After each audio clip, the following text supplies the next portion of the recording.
Hey, in the immortal words of Judy Brown, happiness is a choice. We're happy you're spending some time with us, Chip and Zay, right here on Texas Sports Unfiltered on a wild and woolly Wednesday. Zay, how you doing, my man? My dog, what's up? Not too shabby. Feeling good, feeling great. And me saying that today has a special meaning because the great big boy, one half of Outcasts, will be performing this Saturday, Longhorns City Limits. So, yeah, man, when I say feeling good, feeling great, I always pays homage to Outcast, one of my favorite groups ever. Andre 3000. You going? Boy, I don't know, man. You know I gotta do post game and stuff. That's a lot for your boy. That's a lot. That's a lot. Yeah, and I love Big Boy, but no Andre 3000. You know what I'm saying? Like, I just can't eat a peanut butter sandwich by itself. I gotta have the jelly in there. You know what I'm saying? I hear you. I was just doing a little heat check. Heat check. Love Big Boy though. It's gonna be a good show. I recommend everybody that gets a chance to see Big Boy live, even though he might be an OG to the OGs nowadays. That don't matter. He still got it. Black don't crack and stuff. Big Boy still look good, doing his thing. Cooler than the polar bear's toenails. One of my favorite verses. But yeah, man, I'm good. How you doing? I'm doing good. This Wednesday. Yeah. It's your birthday, dog. I know. Early. We getting it going. We making moves. We got the motion, as the kids say. Yeah, man. Appreciate that. It's I always say I feel 25 in my mind. So I try to hold on to that. Yeah. It's getting a little harder with, like the creaks and the pains, but that's okay. It's all right. It's all relative. It's all about how you feel. Right. What's your mindset? If you feel old, act old, you're old. Yeah. But if you try to stay young, try to stay on top of stuff, like doing this show with my man Zay, keeps me on the right side of cool as the polar bear's toenails. You know what I'm saying? I'm trying to be cool as the polar bear's toenails. Just saying. I feel you, my guy. I mean, when you say it, it sounds beautiful. But if somebody like Bill Belichick says that, we look at Bill Belichick as the creepy old man for trying to be young with Jordan Hudson. Now, Bill, you just need to win games. But I'm glad that it sounds better for you than it would for Bill Belichick. Well, same things you did. How is our man Bill Belichick? Because last time we checked in, he was banning Patriots scouts from coming to North Carolina. Oh, and him justifying it. They asked him after the game, press conference. They just straight up asked Bill, yo, why aren't you allowing New England Patriots scouts to be on campus, to scout your players, to maybe change your players' lives and make their dreams come true? Why are you holding that back? And Bill was like, I can't go on their facilities, then they can't go on mine. It's like, dude, what are you, 8 years old? Come on, Bill, you're better than that. And I think it's Jordan. This is where, you know me. I've been pro Bill Belichick, Jordan Hudson. Who cares if he's 70-something and she's 24? Love's love, baby. Love is love. I've been for it. But when I hear things like this, Chip, she can't be running his life like this. Like, she seems mad petty especially after her speaking up for herself in the 60 Minutes interview. What she said, we're not talking about this. We're not talking about this. We're not talking about how we met. Yeah, so she has a certain stranglehold on my man Bill to where it was cute at first, but after this, the New England thing's taking it too far. That's taking it too far for me. Because now, Bill, you're not thinking straight. It can't be that good. We keep going over it. It can't be. It can't be. Like, no way it could be that good to where you're sacrificing your own players and them getting attention from NFL scouts because your girlfriend said, nah, man, they ain't treating Well, this is all what you think. Right. I don't know if this could have been Bill's call. I have no idea. But Jordan Hudson, she should be the one telling them, yo, this is wrong. Like, what are you doing here? I mean, she's the bigger person. Yeah, isn't she an employee of North Carolina? That's right. Yeah, she's getting she has a North Carolina email. Exactly. So what does she want? Those players to do well too? Everybody wins? It's weird, man. This has been going on. He's been dating her now for a while. Remember when he was sneaking out the back door? There was a ring camera showing him. Yes, sir. Bill shirtless. Belichick, just like one of us. See, that's where I fell in love with the relationship. When I saw that, I was okay. He's just like one of us. We've all had those moments where we had to sneak out, a little walk of shame. Yeah, a little walk of shame because we go over to homegirl's house and she might still be living with mom and pops. That's cool. Just gotta be discreet. Gotta keep it quiet. And Bill, Joe K says the North Carolina AD fired Mac Brown for this drama. Right? Hey, this week, North Carolina's playing Richmond. That's a basketball school. Yeah, that's a good win for them. There's no line on this game. If that tells you anything. Yo, there was a line on Texas State UTSA this past weekend. Yeah, it's not good, Bill. It's not good. Yeah. ACC, man. ACC, y'all got a weird conference.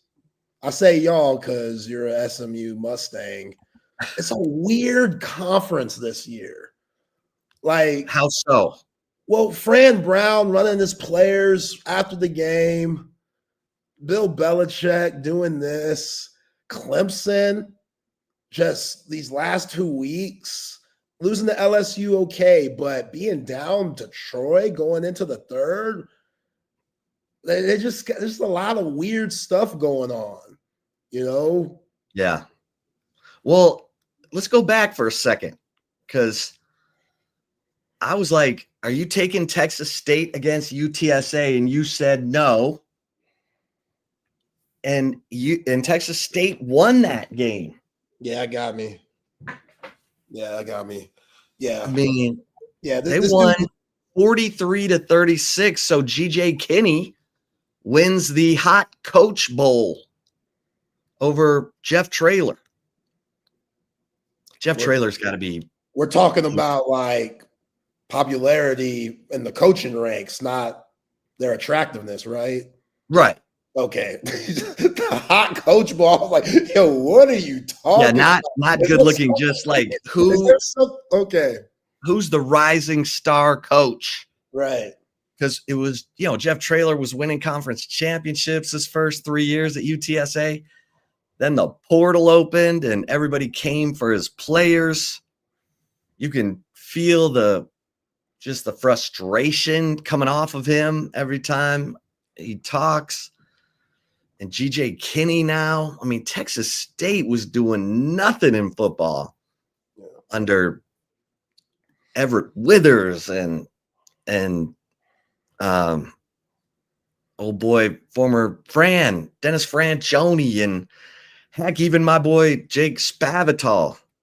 And now GJ, he's got Texas State 2-0. Yo, Old bias Sylvester Collier, my father. You know I'm going to be updated on Texas State anything with my parents being alums. And this dude, Cece's on fire. I almost hung up on him this past weekend because we always have our Sunday talks with my parents. That's a tradition now. But this dude keeps telling me how G.J. Kinney and this Brad Jackson guy is better than Arch Manning and Steve Sarkisian. And I'm it's just like, yo, Pops, you don't think that's true, man. I get you bleed. What is it? The gold and maroon, whatever hell colors Texas State is. You know what I'm saying? I get it. He bleeds that. He's in the Hall of Honor, but he needs to quit calling me saying those things to me.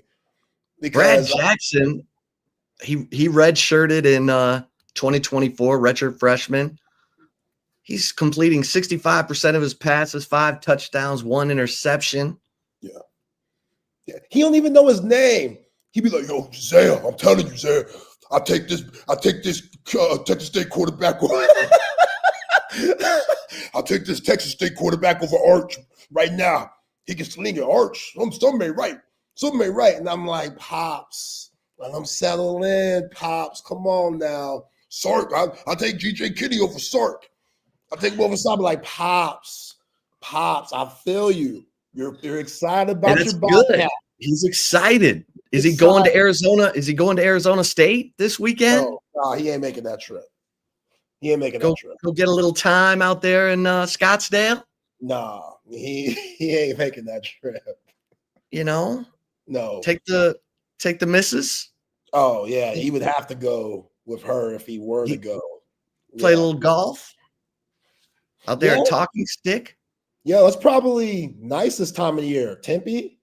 Oh, yeah. It's probably real nice this time of year. Desert golf? Yeah, desert golf. I know CC loves him some desert golf. Yeah. Okay, now that trip, man. The line on that game, by the way, because we know Arizona State's coming off a hot one. It's tough. They lost at Mississippi State, so now, what? There's no line on that game? Come on, man. That might get ugly, man. I would hate to see Kenny Dillingham's move this week. Like, we played that clip of him earlier. That dude. Okay, Arizona State is favored by 15.5. Wow. 15.5. Remember last year they played like a field goal game. Oh, it was close. It was close. Shout out to Kenny Dillingham from last year, going from almost losing to Texas State to almost beating the University of Texas in the college football playoff. Won the Big 12. That's crazy growth. Like, beat my Iowa State Cyclones, beat Rocco Becht. Yeah. Cam Scattaboo ran all over those Cyclones. Yeah. Yo, Cam Scattaboo, the Giants, they ain't worth a flip. They need to take Russell Wilson out right now. Just put in Jackson Dart. Just do it. Like, let's not waste our time. Just do it? Just do it. Yeah, let's not waste our time. Like, it's Sierra. Like, that's why Russell Wilson keeps getting the job. It has to be Sierra. Like, just have it. Daniel Jones leaves the Giants and goes over to the Colts and looks like Peyton Manning. Lights it up. It's the Giants. I wouldn't take it that far. That club is all messed up. Oh, I mean, I watched a lot of that game this past weekend against the Commanders. Russell Wilson's weird. He just does weird things. But he was the quarterback of a playoff team last year, right? Correct. And I still goes to the Giants and he looks like he's playing the Dizzy Bat game. Yeah, that was a weird move last year too with the Steelers, because I would have went with Justin Fields. Talk about somebody that looked good in their week 1 debut on a new team. Even though the Jets lost, I've been around Jets media, social media. They're optimistic with Justin Fields. Everybody's saying the right things. Aaron Glenn looks like he's too happy. Let's see what they're saying after Buffalo comes into town. Oh, yeah. That should be, okay, Buffalo's favored by 6.5. Oh. This is if the Jets have anything, they'll cover this line because the Bills are coming off this incredible, emotional, big-time win over the Ravens, and the Jets lost, so they look like sad sacks. It's hard to motivate millionaires. Now, the Bills could be a championship team, so you got to be careful. But I usually always look for home teams coming off a loss, taking on teams coming in on the road who just won as a cover. Yeah. I may be picking that game. I don't know. We'll see. No, I'm not mad at it at all. I mean, and Justin Fields, he looked good. Like, they want to run the ball in New York. Garrett Wilson, he's still getting looks, even though I hope Shea Holly is keeping my man Garrett Wilson, nice and comfortable, because the way Jalen Ramsey lit his ass up for game, that's one of those hits that's going to wake Garrett Wilson up in his sleep in the middle of the night. It's going to scare the hell out of Shea Holly. He's going to scare having those nightmares on Jalen Ramsey, going to scare the hell out of our girl Shea Holly. With Shea, you chose this life, that random PTSD and them dark nightmare dreams of just dropping the game-winning pass or getting knocked the hell out like he did against Jalen Ramsey. Like, that was a good matchup. Garrett Wilson, Jalen Ramsey, they were fighting almost the whole game. But I really respected what Justin Fields did week 1. But as you said, week 1, that's that rat poison, man. You got to be careful. Yeah. Well, Justin Fields, man, I'm worried about him because he was doing a lot of running, ran for 2 touchdowns. But it seems like, man, he's got to make it happen with his wheels. Yeah. And that's a tough way to go. That's a painful way to go. His arm isn't as bad as people think. Like, I'm still, when I think about the Chicago situation and Justin Fields and how they gave up on him so quickly because they knew Caleb Williams was ready to go. Like, I don't see much of a separation there. Just keeping it a buck with you between Caleb Williams and Justin Fields at this point. Like, I saw Justin Fields in college. He lit it up. He had a lot of weapons around him. So I don't know if he's getting knocked for that coming into the league, but he never got a fair deal in Chicago. Last year was really odd with the Russell Wilson situation. I would have taken Justin Fields over Russell Wilson. But that's not like Russell, like, he be manipulating the locker room, man. Like, just because you were cool in the past, Legion of Boom days, don't mean you popping now. You know what I'm saying? Like, that's a lot can change from those glory days to now. And we've heard so much just odd things about Russell Wilson and how he carries himself off the field, not having the phone numbers of his teammates. It's hard to take guys like Marshawn Lynch's word. You got to take it with a grain of salt because that dude, Marshawn Lynch, one cuckoo over a cuckoo's nest. But, like, Richard Sherman has said that he's a weird teammate and it's very distant.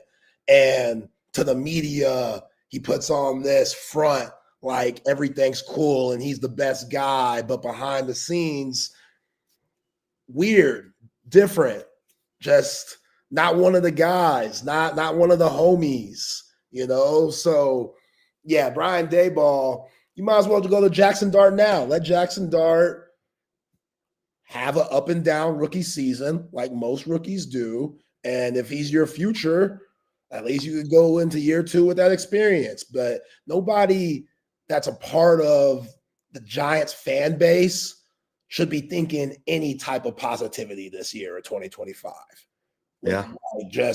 You should go 0-6 in your division. Maybe 1-5. Maybe you get the Cowboys once. Just because it's the Cowboys and we know how they do. Like maybe you sneak one in there. Malik Neighbors goes crazy that game, but might as well chalk up Eagles lost twice. Chalk that up. You already lost to the Commanders. You're going to lose to the Commanders again when you got to go to DC. Like, just put Jackson Dart in the game. Let's stop wasting everybody's time. I mean, I heard an interview with David Carr, and he was talking about how you can get into organizations that just suck the life out of you. And he was talking about how Daniel Jones looks so good for the Colts, and how Russell Wilson looked like he was in a blender playing for the G-men. Malik Neighbors is all, I'm not look, Brian Daboll, I don't know enough to know if he's got what it takes or not, but Daniel Jones, could he be the Sam Darnold of this season? I mean, the Colts have been a quarterback away for 5 years. And the Dolphins are in the running for the worst team in the league. God, what happened? Man, you let go of my God, the big fella from Christian Wilkins. When you got those big studs at defensive tackle, man, you got to hang on to those dudes. Because Christian Wilkins, the dude that was kissing teammates on the forehead? Well, he's a good football player when he's not kissing people. Or he was. But Brandon Jones is now in Denver recovering fumbles. Jalen Ramsey wanted out. I mean, their defense is terrible. And their offense isn't much better. I mean, Christian Wilkins is probably like, okay, when guys like Charles Haley act an ass behind the scenes, it's cool. But when I do it, I get cut. How does that work? Well, Charles Haley stroking the salami by my man Bill Romanowski. Crazy. When Bill Romanowski said that, man, I was like, where has this documentary gone to? Are you serious? Those were the type of guys in the Cowboys locker room back in the day? Wow. Hey, Charles Haley is a big reason the Cowboys won. Oh, facts. And he's a madman. He's a madman. I mean, they had to make sure he was on his meds. Because if he got off his meds, there were holes in walls where he was throwing helmets. I mean, Jerry Jones, he threw a helmet right at Jerry Jones. It missed him. That was when he was pissed off about Emmett. We got the best running back in the league, and he's not playing. Throws his helmet. Jerry Jones is like, let me go sign Emmett. Then they did, and they won. They won, yeah. And they won. But, yeah, like you look at the Colts, they ran the ball. Daniel Jones, 22 of 29, 272 yards, and a touchdown. Only got sacked once. That's new for him. That's new. Yeah. Tyler Warren, good pickup. I forgot they had him. 7 catches for 76 yards for Tyler Warren, the rookie tight end. Yeah. Oh, man. And everybody's talking about how something's wrong with the Lions. So, yeah. I'm going to have to watch that one because it don't get no easier. It don't get no easier. No, man. You get first place in your division that next season, that first place schedule. Sometimes it could be the demise of teams that were really good the previous year. And your Lions, they might be that next team to be a part of that category. I think they can turn around. Like Jared Goff, he's been in the league long enough to where, yeah, maybe the first month, September, let's say y'all go 2-2, I could see the Lions going on a roll once he just figures out the playbook and what's asked from him, because it's different, man. Even the best quarterbacks, you change coordinators. That's that adjustment. It's a work in progress. So, and the Packers got a really good defense now, and they look like a team that, again, it's just week one, but when you sign somebody like Micah Parsons, now it gets to the point where you're like, oh, you look around, say, are we going all in? Like, is this what all in means? Like, is yeah, this they're going all in? Yeah, because that's how it seems. Like, after you get Micah Parsons and pay the hell out of the man, like, I didn't know Green Bay had that type of money, because usually they're very stingy about paying dudes. Right, because they're owned by the people of Green Bay. Yeah, the community, those cheeseheads. So they're thinking that Micah could be what Reggie White was back in the 90s. And Jordan Love could be what Brett Favre was, besides the, hustling people and Southern Miss welfare and all that. But you know what I mean? The good Brett Favre. And yeah, that defense stingy. Offense underrated. Well, that's a huge game tomorrow night. The Commanders at the Packers, Thursday Night Football. And the Packers, getting not division against the Commanders, but they get 2 games at home to start the season. Then they're on the road at the Browns and the Cowboys. They're going to win both of those games. Then they get the Bengals in Green Bay. Then they're at the Cardinals and at the Steelers. Shoot, Green Bay is going to be that team this year. Yeah. Green Bay is going to be that team.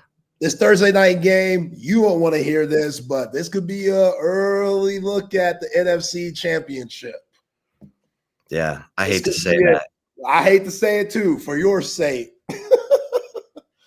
You know what I'm saying? But yeah, the Lions have to win this week against the Bears because it's in Detroit. And Caleb Williams is an interesting dude, man. He's an interesting dude, because when they needed him to be good in those last drives in the fourth quarter, he sailed a couple balls. And old JJ McCarthy, the rook, he was able to throw, throw some guys open, make some plays. Yeah, and I asked, okay, this may tell us how bad things are. I asked John Brown to come on today, and he goes, let's wait. Damn, what? He goes, let's wait a week. Oh.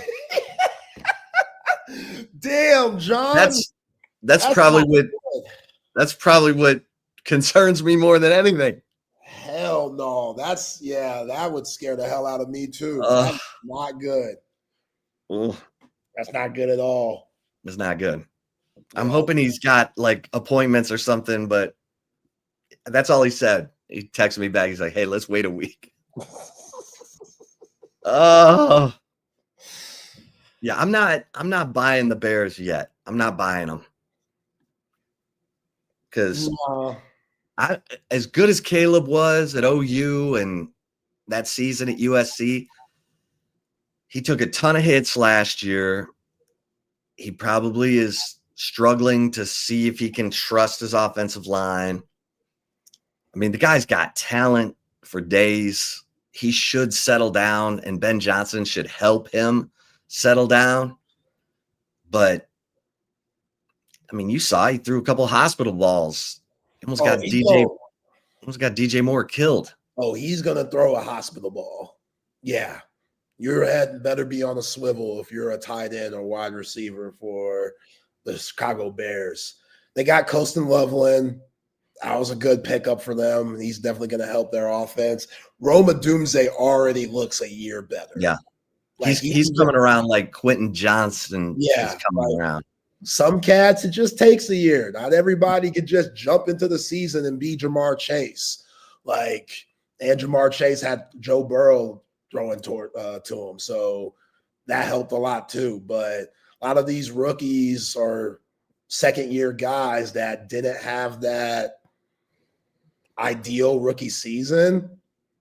They look a lot better. And Roma Doomsday, he looks like that highly sought-after first-round pick. If him and Caleb Williams, Ben Johnson can form that chemistry, then they're a scary team. It's just like a lot of these teams, depends on your quarterback and how Caleb Williams plays. Now, what's interesting to me, Chip, get it, he paints his nails.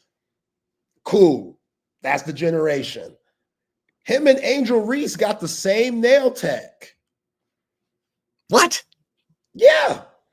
Is this Reese, they go this real or is this you making it up? No, that's the word around Chicago because Angel Reese plays for the Chicago WNBA team, which is escaping my mind right now. I do watch the WNBA though. It's just, a lot of sports on my mind. And then Caleb Williams, being the Bear, see the same nail tech. So he's really putting in time and effort on his nails? Yeah. Guys are getting sponsorships for this. Like Jared McClain, Philadelphia 76ers guard that went to Duke. He has sponsors for nail polish and different things like that. And I mean, could it be me? But I'm concerned. I mean, as a Lions fan, I'm ecstatic, but yeah. Oh boy. Why do you think Alabama fans are waiting to throw Ryan Williams in the river right now? He paints his nails too. Think about that Alabama fan base. That's a lot for them to handle. No, they're on tilt. They're on tilt. That's a lot. Saying our anything right now will put them over the edge. Yeah. So what? Ryan Williams paint his nails? Oh man, them rednecks. He doesn't love football. Them rednecks lose their mind. Oh man. Roll Tie Willie with his crazy ass. All those people who call into Feinbaum, all those absolute hillbillies. Oh man. Yeah. Oh, thank you, Hair of the Dog. Chicago Sky. Thank you. I appreciate that. What I do know about Angel Reese, we'll throw some the right call TMZ stuff here early in the first hour. Angel Reese got suspended for a half because she drug her teammates through the mud, which I feel her. I ain't mad at it. I'm paraphrasing here, but Angel Reese basically said, Chip, I am tired of losing. We need to get better players here for this franchise. We need more talent. I can't do this no more. And obviously that comes off offensive because you can't be throwing your teammates under the bus. Angel Reese is clearly the best player for the Chicago Sky, but where they went wrong is when they cut Kendall Weaver's sister. You remember her? Oh, yeah. They cut her. She wasn't on the team this year. She was their second best player last year after Angel Reese. But she kind of, you know how Kendall Weaver is. They both got that same fire. And sometimes that could rub folks the wrong way. And I think it did for Chicago Sky. Who suspended Angel Reese? Was it the league or? Oh, it was the team. It was the team. They suspended her for a half because they didn't like what she said. Even though she's speaking the truth, what she's around is trash. She can't play with them girls. Haley Van Lith. You gotta build what you got from within. You can't just give up on them. Hell no. What? She's like, these players are trash. Yeah. You got to work with them. You got to help them, lift them up. Nah, man. No? No, absolutely not. No? No, you gotta, if you're the franchise, like she is, she could speak up. I think she is. Even if it's tearing down the team? Yeah. Yeah. You only play like 40 games anyway. You only play for the summer. It's not like an 82 game season or anything like that. Like, yeah, if they're awful, they're awful. There's only 12 teams anyway.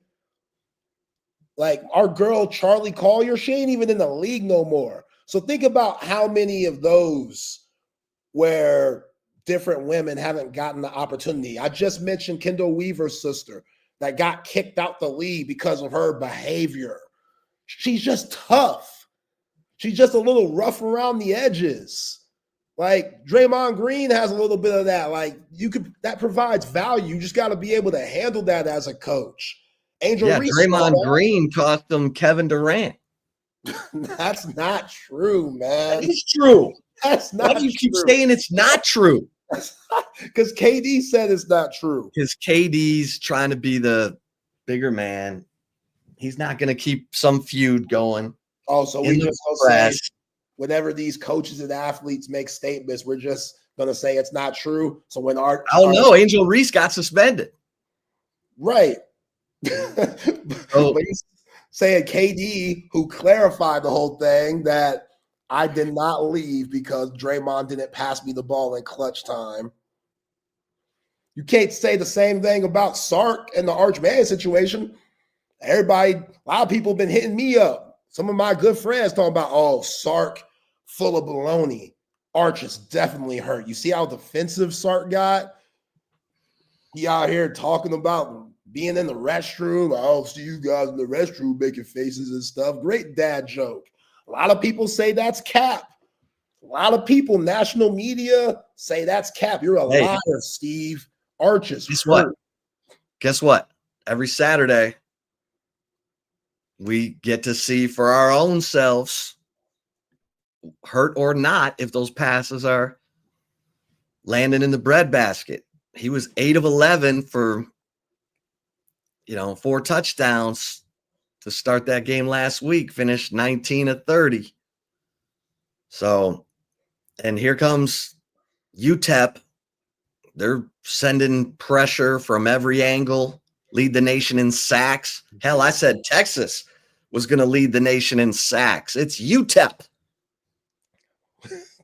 10 sacks in 2 games, them in Auburn and Louisville.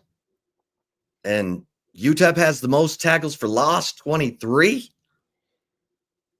Yeah. Texas, I mean, they're getting there. They're coming around. They only had 3 tackles for loss against Ohio State. Yeah. And then it got better this past week. Had some dudes, Murad Watson is now your sack leader for Texas. Interior defensive lineman.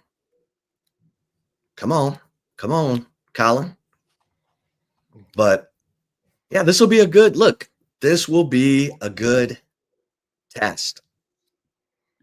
It shouldn't be a test for very long, but it will be a test because UTEP's defense under new defensive coordinator Bobby Daly, who came in from Montana State, he's one of these young up and coming, defensive minded gurus. I don't think he has the talent, but they got 9 different dudes. They got 10 sacks and they got 9 different guys who have at least a half a sack. Yeah, it's ironic because the game that they lost, they had 6 sacks, and then the game that they won, they only have 4. So, what was the impact of those sacks against Utah State? And then when you play UT Martin, they handled their business there. But yeah, you just got to find some consistency offensively, man, especially this offensive line. This offensive line, I knew it would be up and down. And I remember when we were doing our preseason rankings about our concerns and stuff, and offensive line came up the most for me for the offense just because everything that left last year. And you can see those self-inflicting wounds due to the lack of experience. Like Brandon Baker, he just hasn't been out there enough. You know what I'm saying? Yes, he has a lot of talent, but he's one of those guys that just hasn't seen it all to where it could become overwhelming. And guys who might not have the, power 4 attributes or measurements like we saw against San Jose State can still have success just because, Brandon Baker's so inexperienced. And Cole Hudson against Ohio State kind of played a man up, and they played a lot of 5-man line, but they weren't doing a lot of twisting and stunting. And then San Jose State came in and was running games, which they caught them a few times. Guys were getting, too far to one side when a defender was coming around the corner. And so a little bit out of position, need experience, no doubt. That was good. It's good that they faced a team that's, doing a lot of twisting and stunting. We used to see that a ton from Oklahoma.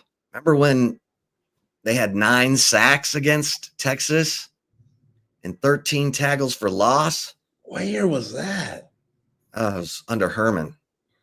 Somehow Texas still held it to within a touchdown. That was the one thing about Herman's teams. They could play god-awful, but they'd only lose by 7. And, yeah, that Sam he got sacked 9 times. It was unbelievable. But, yeah, they got to see it, experience it. UTEP's going to be running all kinds of games because when you're undersized, you gotta do that stuff. You gotta put those big guys on skates, try to make them move, and not just try to play them man up, because that's probably not going to work. Well, even that man up style that Ohio State was playing during the timely plays that they made, like the Arvell Reese sack where he faked like he was blitzing, and then he faked like he was dropping back, and then he went in the blitz again, and that led to a sack. That was a communication lapse. And then the last play on the 4th and 3 where Arch was getting hit by CJ Hicks, who just rushed the line from the edge untouched. Like it was like Matt Patricia. That was why Matt Patricia's chess game was so immaculate that day, because he was doing a lot of just basic stuff until they needed it, until they needed a big time stop or big time play. And they capitalized on that due to the lack of experience that this offensive line has. So you just got to bank that the coaching is there. Kyle Flood seeing the same things that we're seeing, even more so. Steve Sarkisian, same thing, to where these guys could just, the communication's on point. Everybody's assignments are on point. Arch is better at his, pre-snap identifying what the defense is doing, so guys aren't put in those situations where their mind's racing because so much is getting thrown at them. I feel like Quinn was really good at that. Very underrated. Obviously, when you think about a quarterback, you just think about their arm and getting the ball to the receivers and tight ends. But before the snap, before the ball's even snapped, what are they seeing? Do they have all the responsibility and confidence to change the play in the most crucial moments, like Quinn did, like 4th and 13, when you're going against Arizona State, and Quinn realized, oh, damn, maybe I should switch this to max protection because we can't let guys get a clean shot at me. Arch did a good job of that against Ohio State. He did that. So did Julian Sayin. They both did a good job of adjusting protections. But Yeah, I'm looking at let's look at the blocking grades.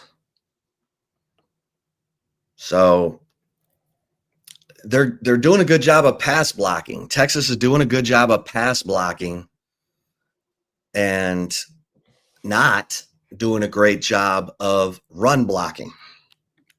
Right now, the team's best run blocker is Trevor Gooseby, according to Pro Football Focus.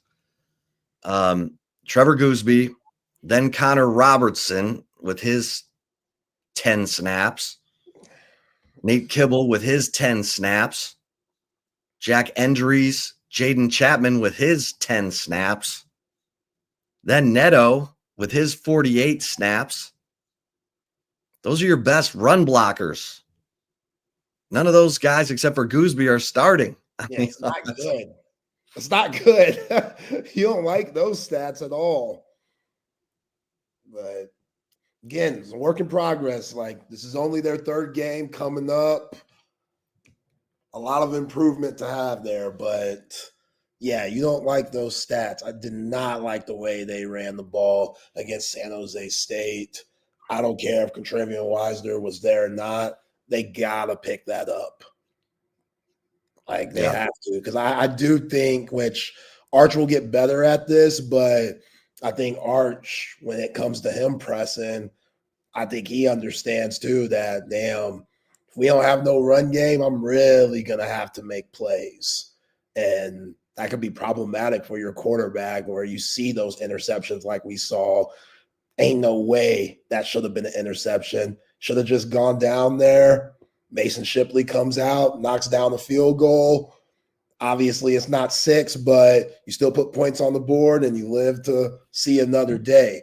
But you need to see Arch's clock start getting faster, because that he needs to be 1, 2, 3 plant throw. And that's the kind of timing these receivers and Arch need to be on, because once he gets to Florida and OU and ultimately Georgia, if it's not 1, 2, 3 plant throw, then he's going to get hit. Yeah. Or he's going to be running for his life. So that clock has to get faster, and that timing with those receivers needs to be, because remember when Golden is really on his game, it was 1, 2, 3 plant throw.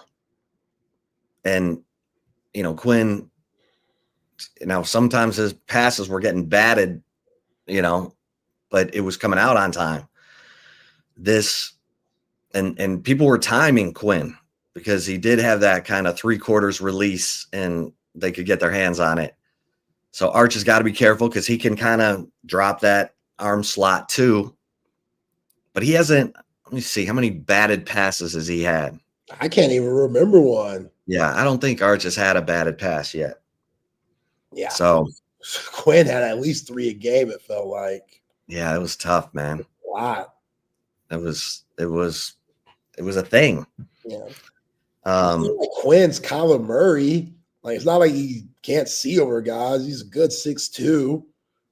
Arch 6'4", 6'5", so he has to hide over him. But yeah, I'm sure Uncle Peyton has let Arch know about, yo, man, you got to change that arm angle so you get over those big guys. I always think about that Peyton Manning drill where those like managers and guys, behind the scenes that worked for the Colts were standing on the line, like holding brooms and stuff. And Peyton had to like find the windows and move around the pocket and make sure his arm angles are in the right spots to hit his targets and stuff. And I was like, yo, man, this looks like a good ass drill for QBs that have that. Yeah, Peyton Manning's pregame rituals were like Steph Curry's pregame.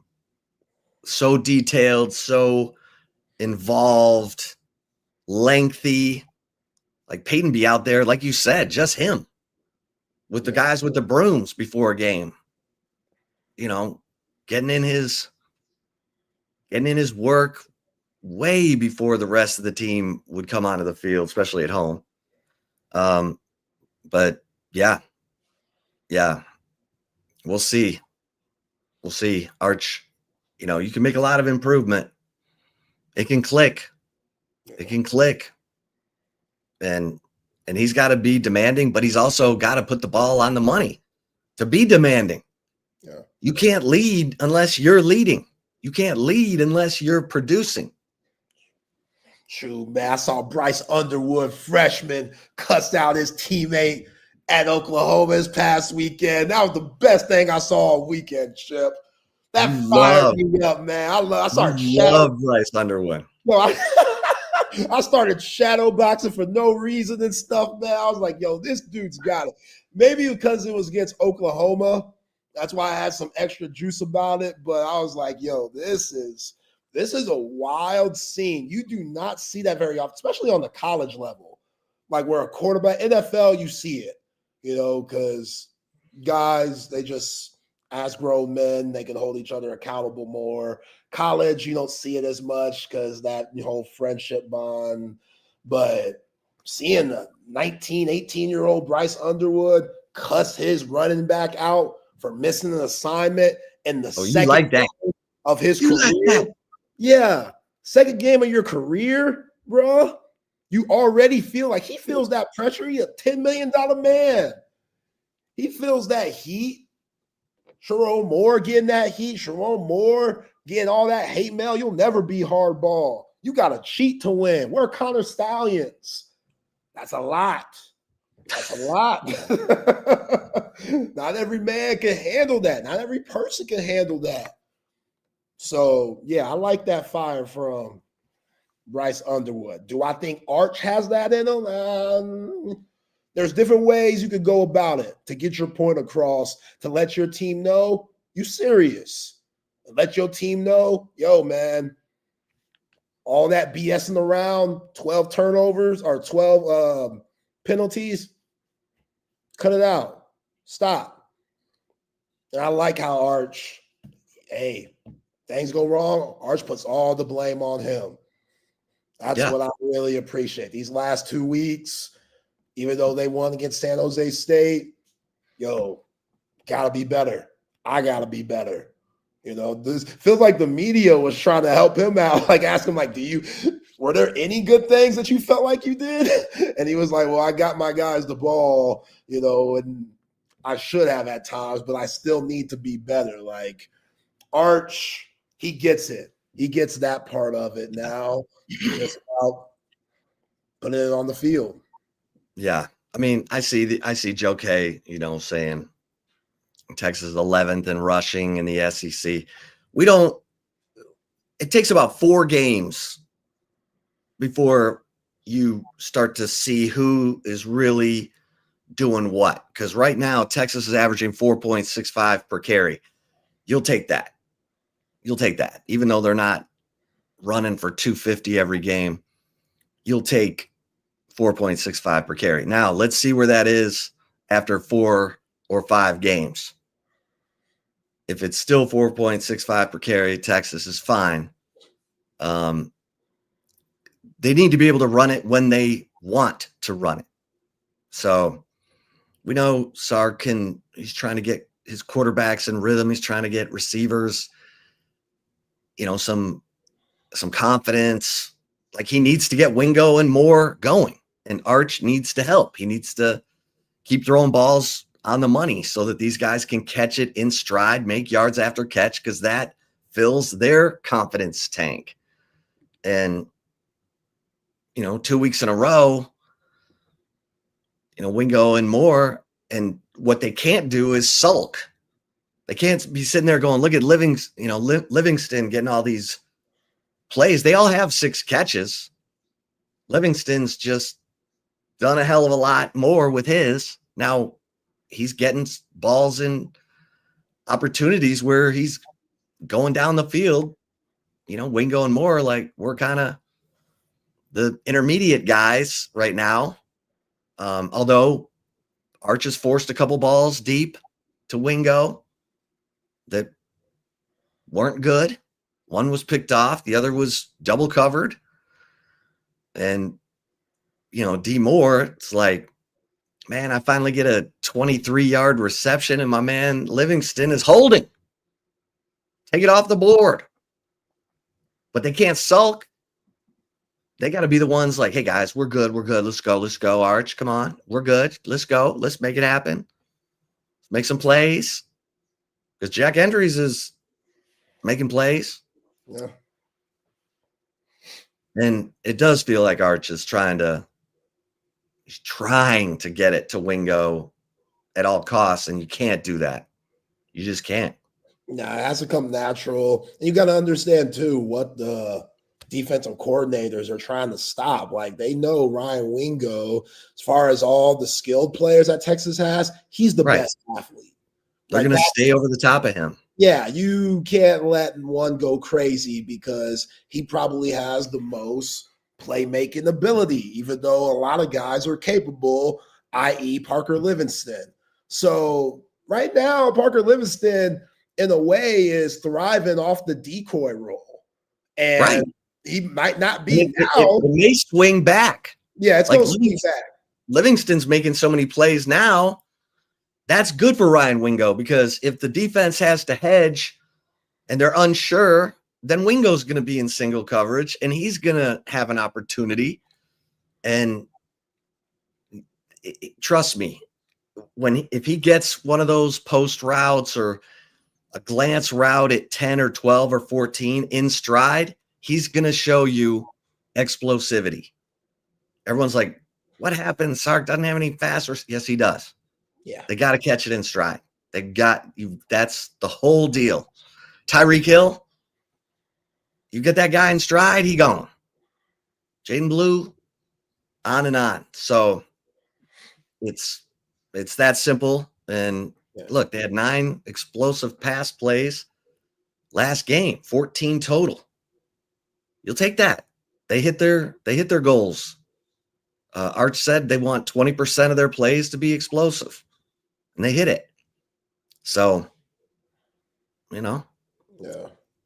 And it just has to be natural. Here's the thing, and I agree with Rex. Rex says we're 2 games in. Come on, stats are meaningless.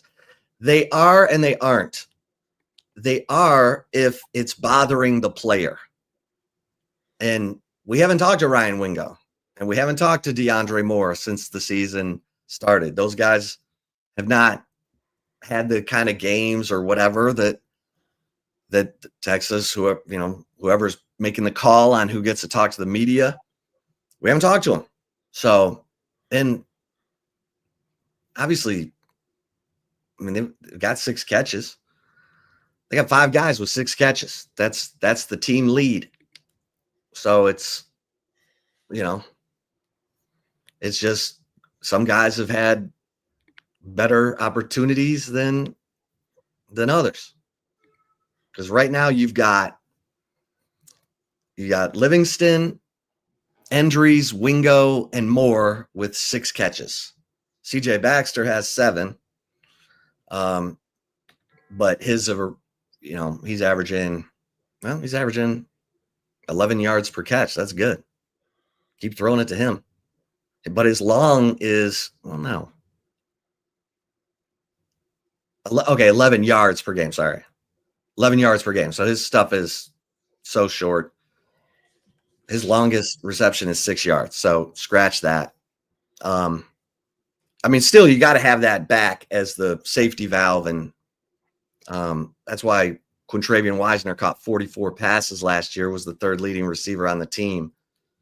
But yeah, right now you got Livingston, Endries, Wingo, and Moore with 6 catches. And it doesn't feel like that, does it? Not at all. It doesn't feel like those guys all have the same number of catches, does it? Nah. So, Yeah, DeAndre Moore, not worried about at all. Ryan Wingo, just a lot of expectation. And I'm sure he has a good head on his shoulders. We know his family and him are really tight. Like, all of St. Louis comes down here for games and whatnot. So there's a lot of pressure on Ryan Wingo to have a good season, and right. he knows and he's putting pressure on himself. We heard DeAndre Moore say, I want the single season touchdown record of 13. Jordan Shipley in 2009. Like, DeAndre Moore said he wants to win a national championship, but he also said he wants the single season touchdown record in the Biletnikoff. So when you come in with those kind of expectations, just like Colin Simmons said, I want the single season sack record. Well, clearly against San Jose State, he felt like he probably should have had 2 or 3. He's jumping off sides. It's not working. And Lyle and Clark's got to say, hey, man, you got to let this thing evolve. Just do your assignment as best you can. And you're going to have to go through 2 and 3 guys to get there. But that's also going to create opportunity for your teammates, which is fine. Just do what you do. I'm always curious about the guys who are public about their goals. I mean, if they want to say, that's great. A lot of guys won't. They don't want, let me just keep that in house. I remember Xavier Worthy, like one of his first interviews, he's like, I want 10 touchdown catches as a freshman. He got 12. And you're like, dang, look at this guy. But especially the older you are, if you're like DeAndre Moore's in a contract year, if it's a great year for him, it could just put pressure on and make you think, well, I'm playing UTEP. I need to load up. I need to get rich this week. So, yeah, man, it's I always thought that was just for quarterbacks and coordinators, play callers in general. When you have that top tier, big time wide receiver and you're struggling to get them the ball, like how do you balance the pressing to make sure he gets those touches and also let it come natural and keeping their mind right? Because we know receivers, they could be divas. So the other thing too is it doesn't seem like Wingo knows exactly what he's looking at from the defense to be sharp. You got to know pre-snap what you're looking at, how you're going to attack them. If the DB has inside or outside leverage, how you're going to juke them, how do you sell the fake to get him leaning one direction so you get that separation. And like if you watch Wingo, he's not there yet as a great route runner. Even Livingston's 3-yard touchdown ball, his juke wasn't great, but it was enough.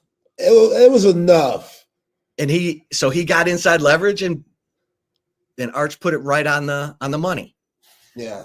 He did a lot of, stopping and going. Yeah, that stuff, the great route runners have 2 or 3 different ways to work that. And they know exactly how they're going to approach this guy, this DB on this play. And then you just got to have the confidence to execute it.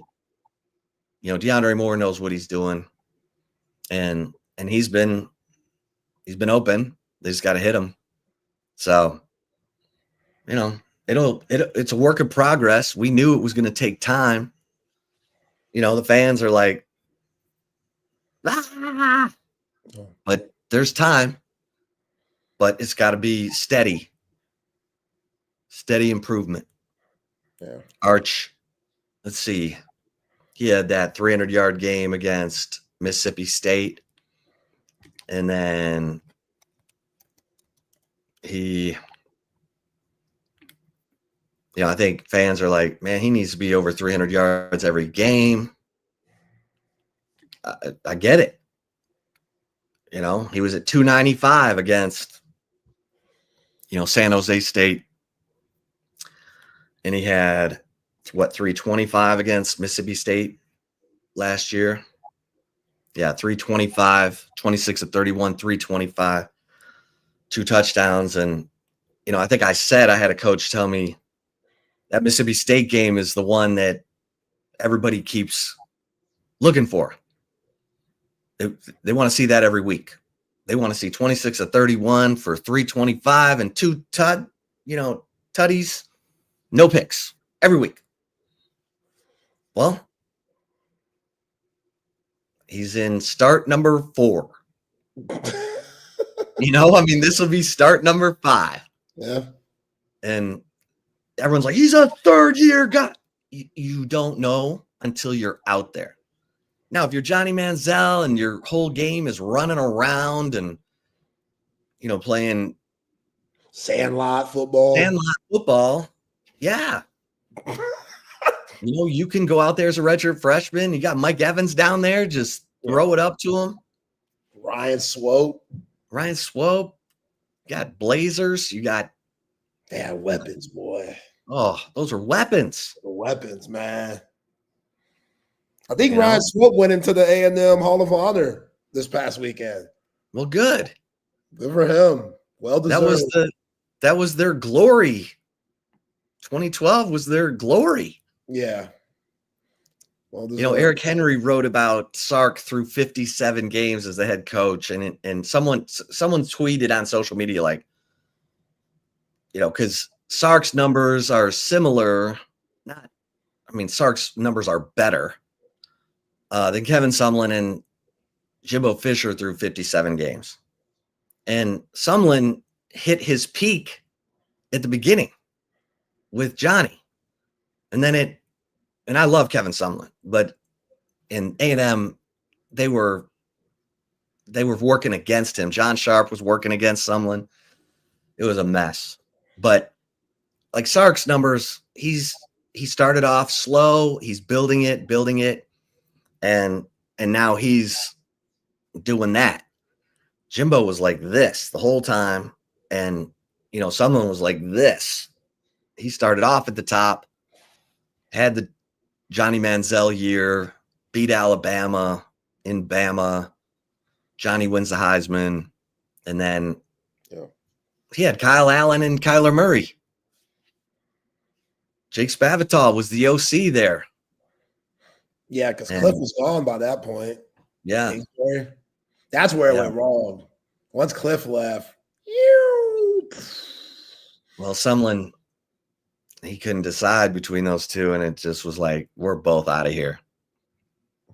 So, yeah, and Kyler Murray, who was named Kyler after Kyle Field. Yeah. Like I've said this before, Kevin Murray, his dad, who was the all-time total offense leader in Southwest Conference history when he left A&M, one of the best quarterbacks to play there. There's no acknowledgement of Kevin Murray anywhere in the football building, anywhere. And it's like A&M erased the Jackie Sherrill years. It's like miraculously it went from their old school days to R.C. Slocum. R.C. Slocum was Jackie Sherrill's defensive coordinator, but there's no mention of Jackie. And Jackie won. Now, everyone was cheating in the 80s, whatever. But you can't just not acknowledge Kevin Murray. The guy was the Southwest Conference total offense leader. And so Kevin was pissed. He liked that Texas was giving jobs to, its black quarterbacks. Donnie Little and VY had jobs. Kevin Murray's like, what's A&M ever done for me? But his mom was like, because Kevin's like, you can go to Texas if you want. Charlie was recruiting him hard.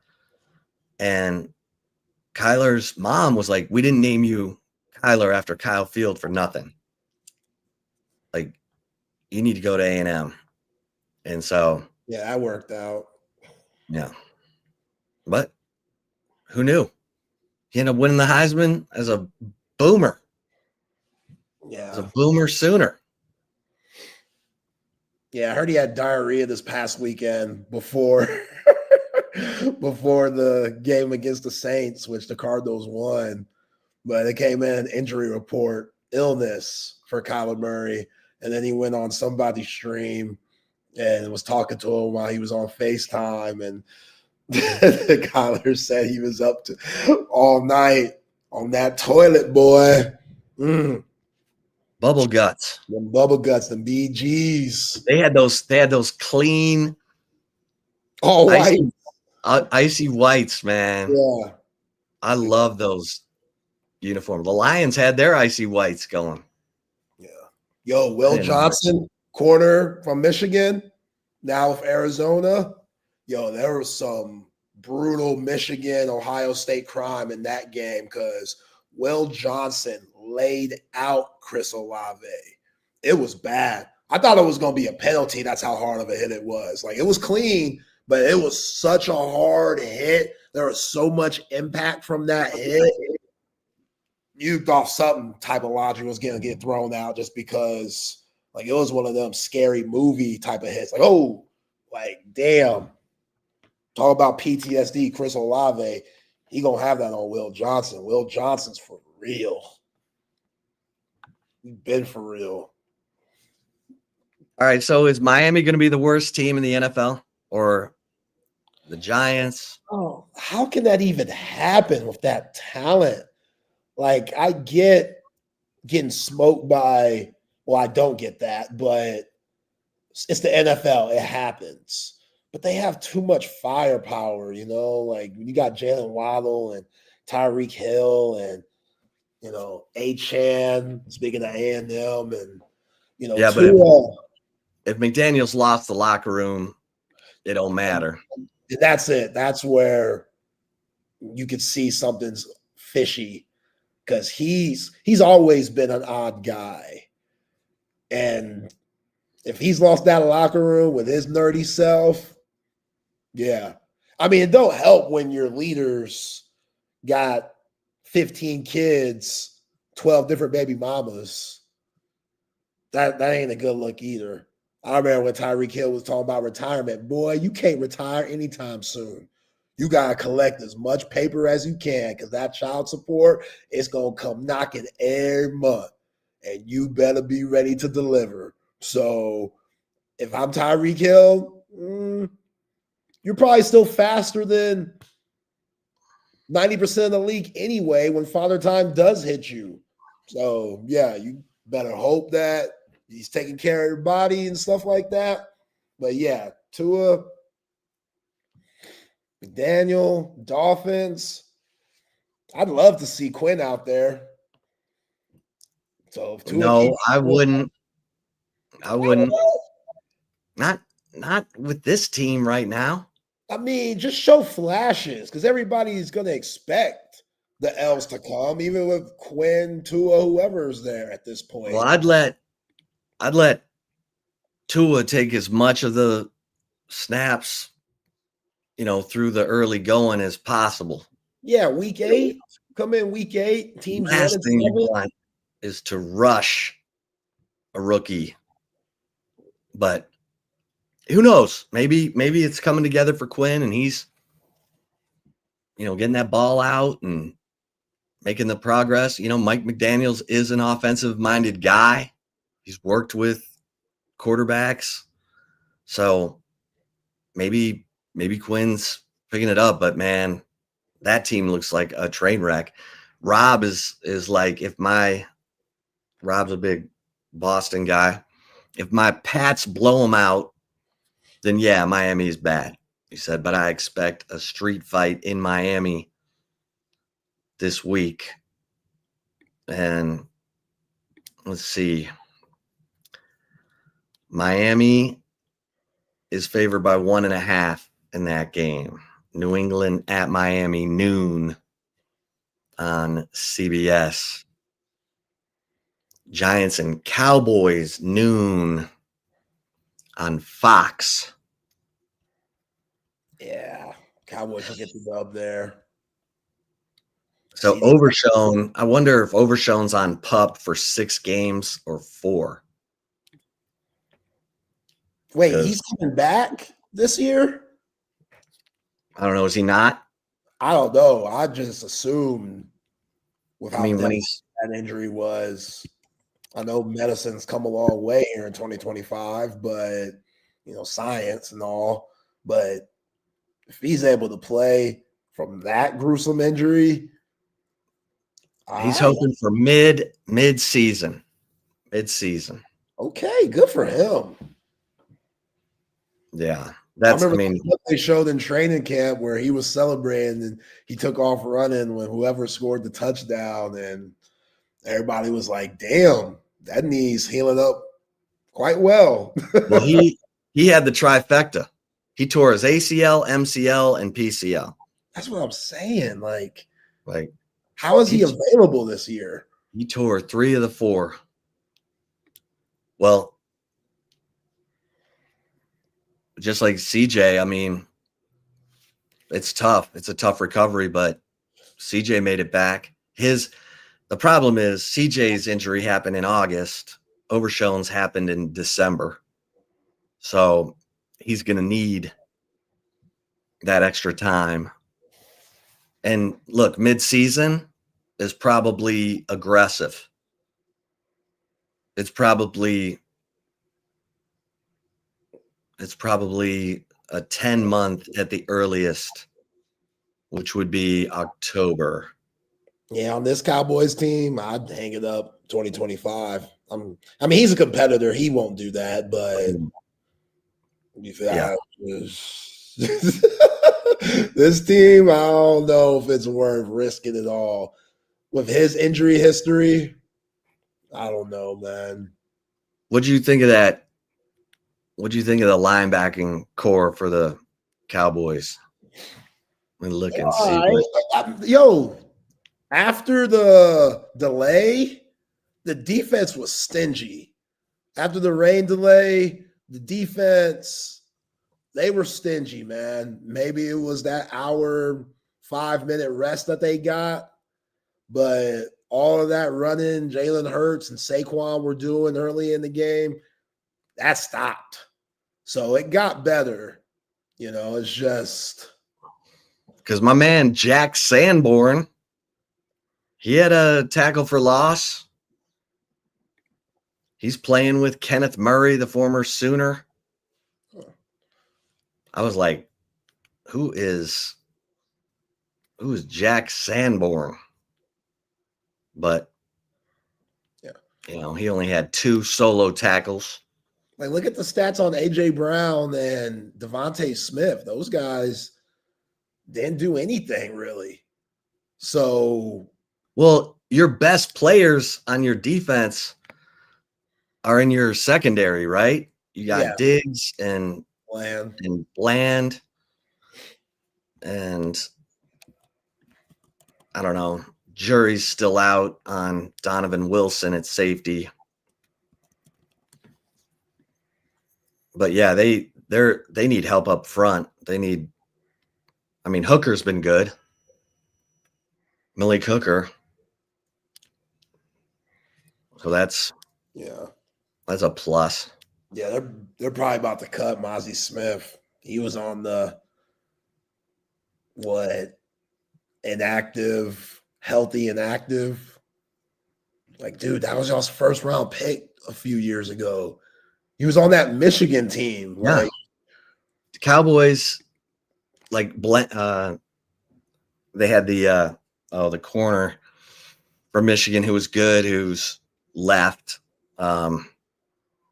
But defensive linemen from Michigan and the Cowboys have been a disaster. Taco Charlton, Mozzie Smith. Then you look at Rashawn Gary up there with the Packers Pro Bowl. That Packers defensive line now is nasty. You got Rashawn Gary and Micah Parsons. Ugh. Yeah, those picks have hurt. Those picks have hurt the Cowboys. You can't miss on your first rounders. And you obviously need to hit on your, second, third, and fourth. You got to hit the deeper you go in the draft to really become a great team, you've got to hit on most all your picks. But man, I'm looking at it now. The Cowboys, they drafted. Okay, so Tyler Booker was good. Tyler Guyton on the offensive line out of Oklahoma in 2024. Mozzie Smith was their number one pick in 2023. Tyler Smith was a good pick, number one pick in 2022. But like Deron Bland was a 6th round pick. Okay. That's how you really help yourself when you hit on those later round picks. But like that 2023 draft was horrible. Horrible. Mozzie Smith, Luke Schoonmaker. The only good player is Overshown. Fihoko, Asim Richards, Eric Scott, Deuce Vaughn, Jalen Brooks. You missed on 6 of your 7 picks. Yeah. Poor Deuce Vaughn. That was just a nepotism hire. I thought he was actually going to be something too. He's still on the roster. I thought they cut him. Oh, they did? I thought they did. I'm pretty sure they did. Okay. I mean, not trying to be a hater, but like he's done nothing. Deuce, man. No, everyone likes Deuce. Cedar Ridge. Yeah, no, he's a great story. And you're like, okay, can he be a return guy? Can he because Pops can't be a coach no more. I don't know if Schottenheimer kept Pops. Right. Did he? I mean, I wouldn't have. Sorry. Yeah, Chris. I like Chris. But yeah. That was a terrible draft. The Cowboys 2023 draft was a disaster. They're paying for it now too. Because Vaughn JT, but if so, good for him. Okay, so he's probably on their practice squad in Denver with Sam Ellinger. A lot of Austin guys on that team: Jade Barron, Sam Ellinger, Deuce Vaughn. Now, not just Texas, but the ATX representing. Yeah. All right, let's get a couple mentions in here and we'll get going towards the commentary. Hey guys, take advantage. If you're snoring, you might have sleep apnea, which is it's a sign that you're not getting enough oxygen while you're sleeping. It's very scary, honestly. So if you're snoring, it's more than just annoying to the person you're sleeping next to. It could be the sign of a serious health issue. And our partnership with Sleep Cycle Center, Dr. Chad Denman, who's going to jump on the show tomorrow, sports fan, great guy, has dedicated his life to treating sleep apnea, has the best practice right here in Austin. It's, he's got locations in Lakeway and at the Arboretum. And you go to sleepcyclecenters.com, tell them Texas Sports Unfiltered sent you. They're going to take $100 off your sleep study. And you're going to get diagnosed with the best technology. You're going to know the exact level of your sleep apnea. And you're going to have the best treatment options. Everything from an oral appliance like I have, a mouth guard that holds my lower jaw open so I get the oxygen while I'm sleeping, to surgery. And you need to know. Don't hide your head in the sand on this. It's too good of an opportunity right now for you to take with our partnership between Texas Sports Unfiltered and Sleep Cycle Center. Just go to sleepcyclecenters.com and tell them Texas Sports Unfiltered sent you. Hey, cover 3. Oh, I'm so hungry. I've been running like crazy today. Didn't get to eat. I may just run over to cover 3 after the show. I'm kind of craving their buffalo chicken Cobb salad. Man, the flatbreads are so good. The Chop House burger, I get it medium rare. It melts in your mouth. Yeah. Say no more. But make reservations for game weekend, if you want to watch the Texas game, Cowboys, brunch on the weekends. Love the breakfast quesadilla. Yeah, man. Cover 3's got you covered. The do-it-yourself Bloody Mary bar for brunch. It's a great brunch. And of course, you're all set up for the games during the day. And of course, our man, Tom McKay, audio-visual consultations. When you're ready for the big screen of your dreams, Tom's going to bring you the best price on big screens. So you never need to be going out shopping, lugging a 80-inch TV around in a truck, punching holes in your drywall. Let Tom and his crew bring everything to you. I mean, he's the best in the business. He's been doing it for 30 plus years in Austin. Put 3 different big screens put big screens in 3 different houses for me. So I can speak from experience that AV consultations 255-8678 is the number to call. All right, Zach. We got some interesting games this weekend, but I'm hearing some interesting stuff, about different teams. And this is the time of year where it's still not clear. Like in college football, it's still not clear who's what. And I'll always say that in the NFL, week 1 is a lie. You're going to have some teams that looked great last week who start to struggle. And you're going to have some teams that have struggled who are going to figure it out and get it going. Because remember last year when Clemson lost to Georgia, it's like 34-6, and everyone's like, oh, Dabo's done. He doesn't get the transfer portal. Everything's passed him by. And then Clemson was a playoff team. Now, Clemson's got their hands full this week because they're playing Georgia Tech. And that's going to be a heck of a game. Haynes playing? Yeah, they rested him so that he'd be ready for this game. So Haynes should be revved up and ready to go. I hope his body's ready because they go run him about 20, 25 times. Yeah. He don't care. He puts his body on the line for the sake of the team. My type of football player. Yeah. Yeah.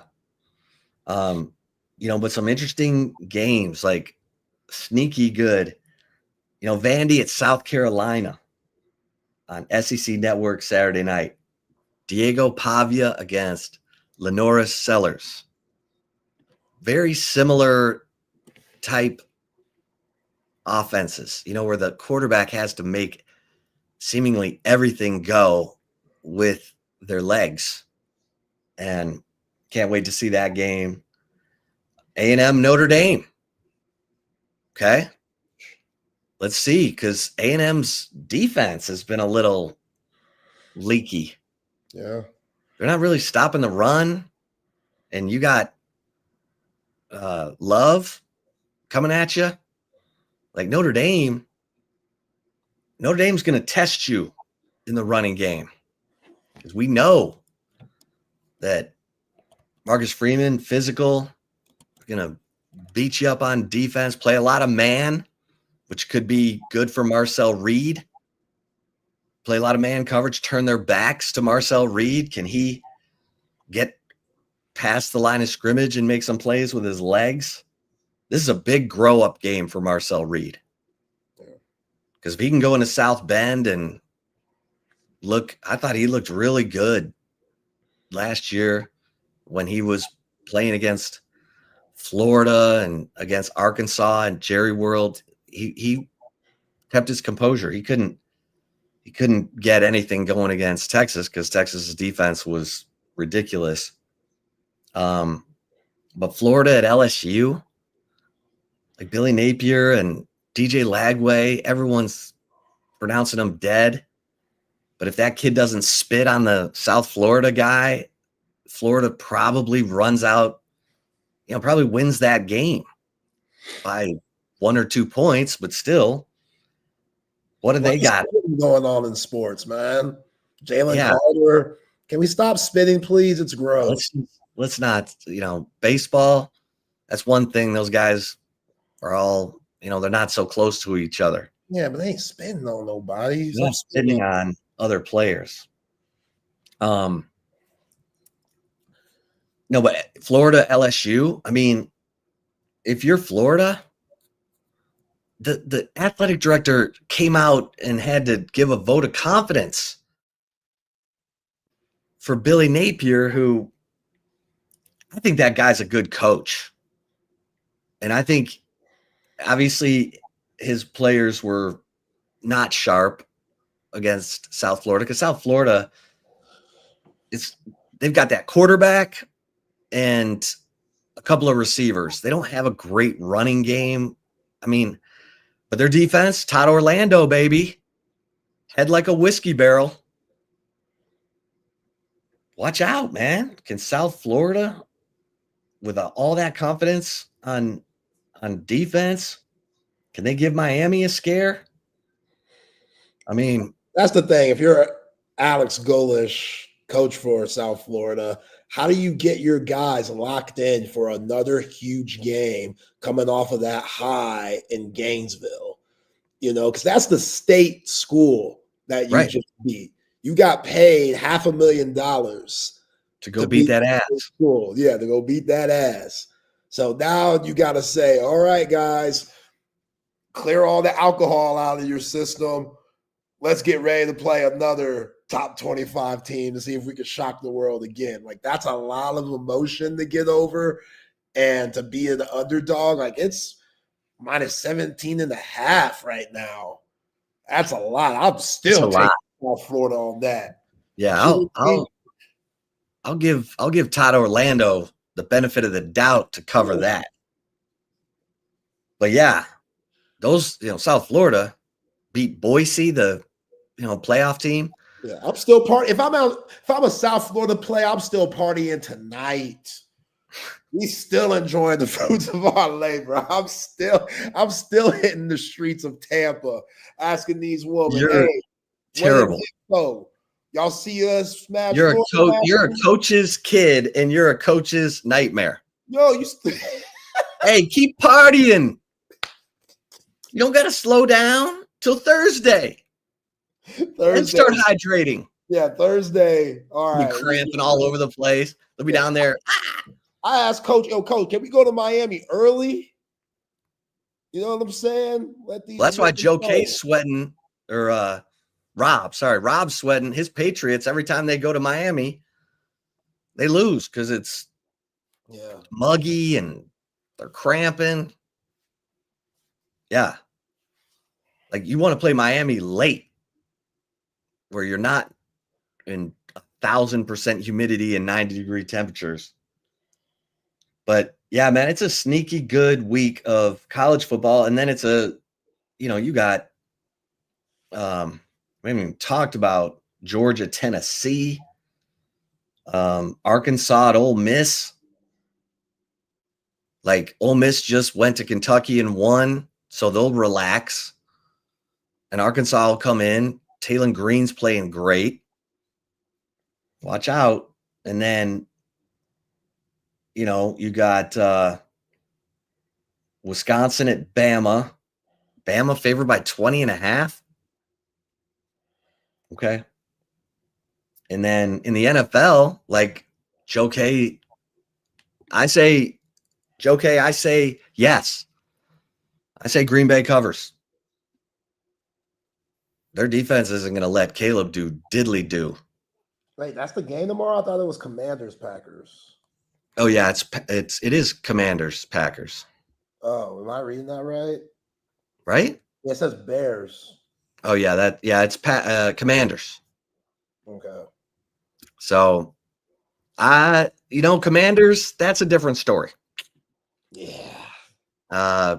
I've learned not to bet against Jaden Daniels.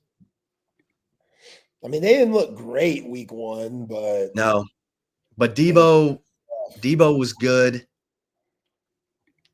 it wasn't a big day for Scary Terry, but Debo was good, and they beat the Giants, and the defense under Dan Quinn looked good. So, the Commanders, they got Austin Eckler only had 6 carries. I love that guy. Some guy named Krosky Merritt played at Arizona, was a 7th round pick. The rookie. He ran 8 yards a carry. 10 carries for 82 yards and a touchdown. Damn. And Austin Eckler only got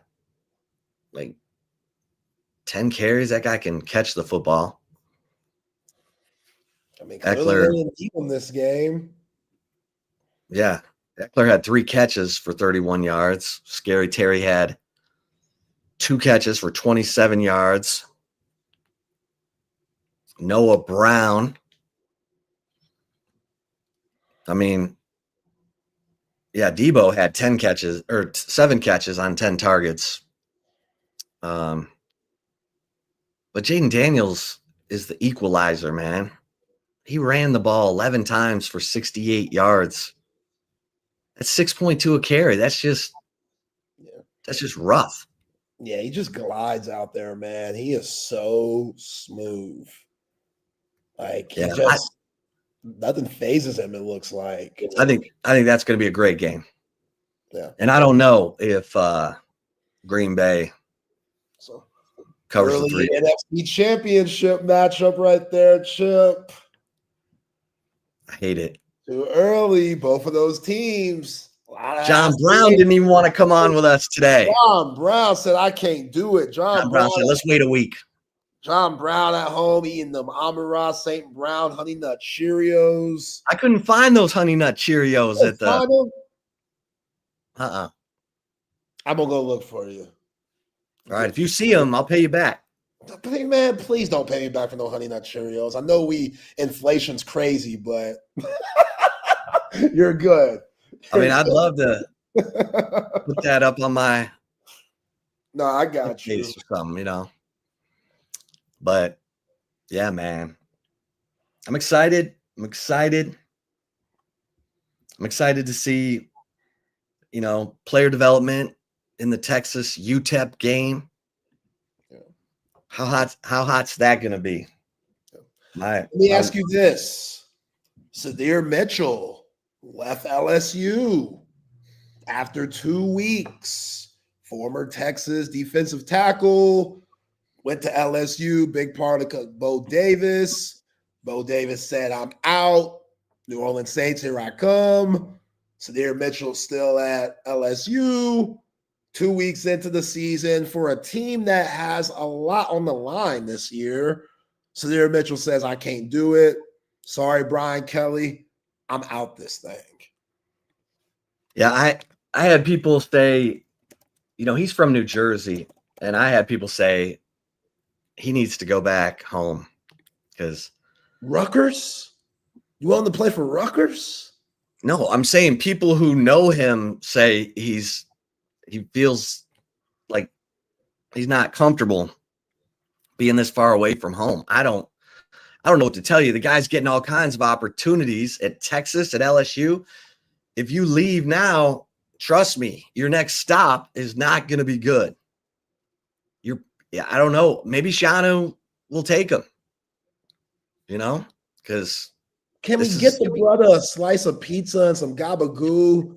What do you mean he's homesick? You can find gabagoo and a calzone in Texas and Louisiana. Come on, man. Sadir Mitchell. Dude, he is a specimen. 6'6", 335. But if that motor ain't running, it don't matter how good looking that chassis is.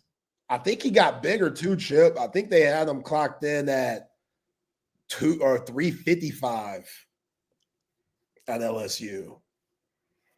So I think he's gained weight since leaving Texas, which. Yeah, and that LSU defense is getting a lot better.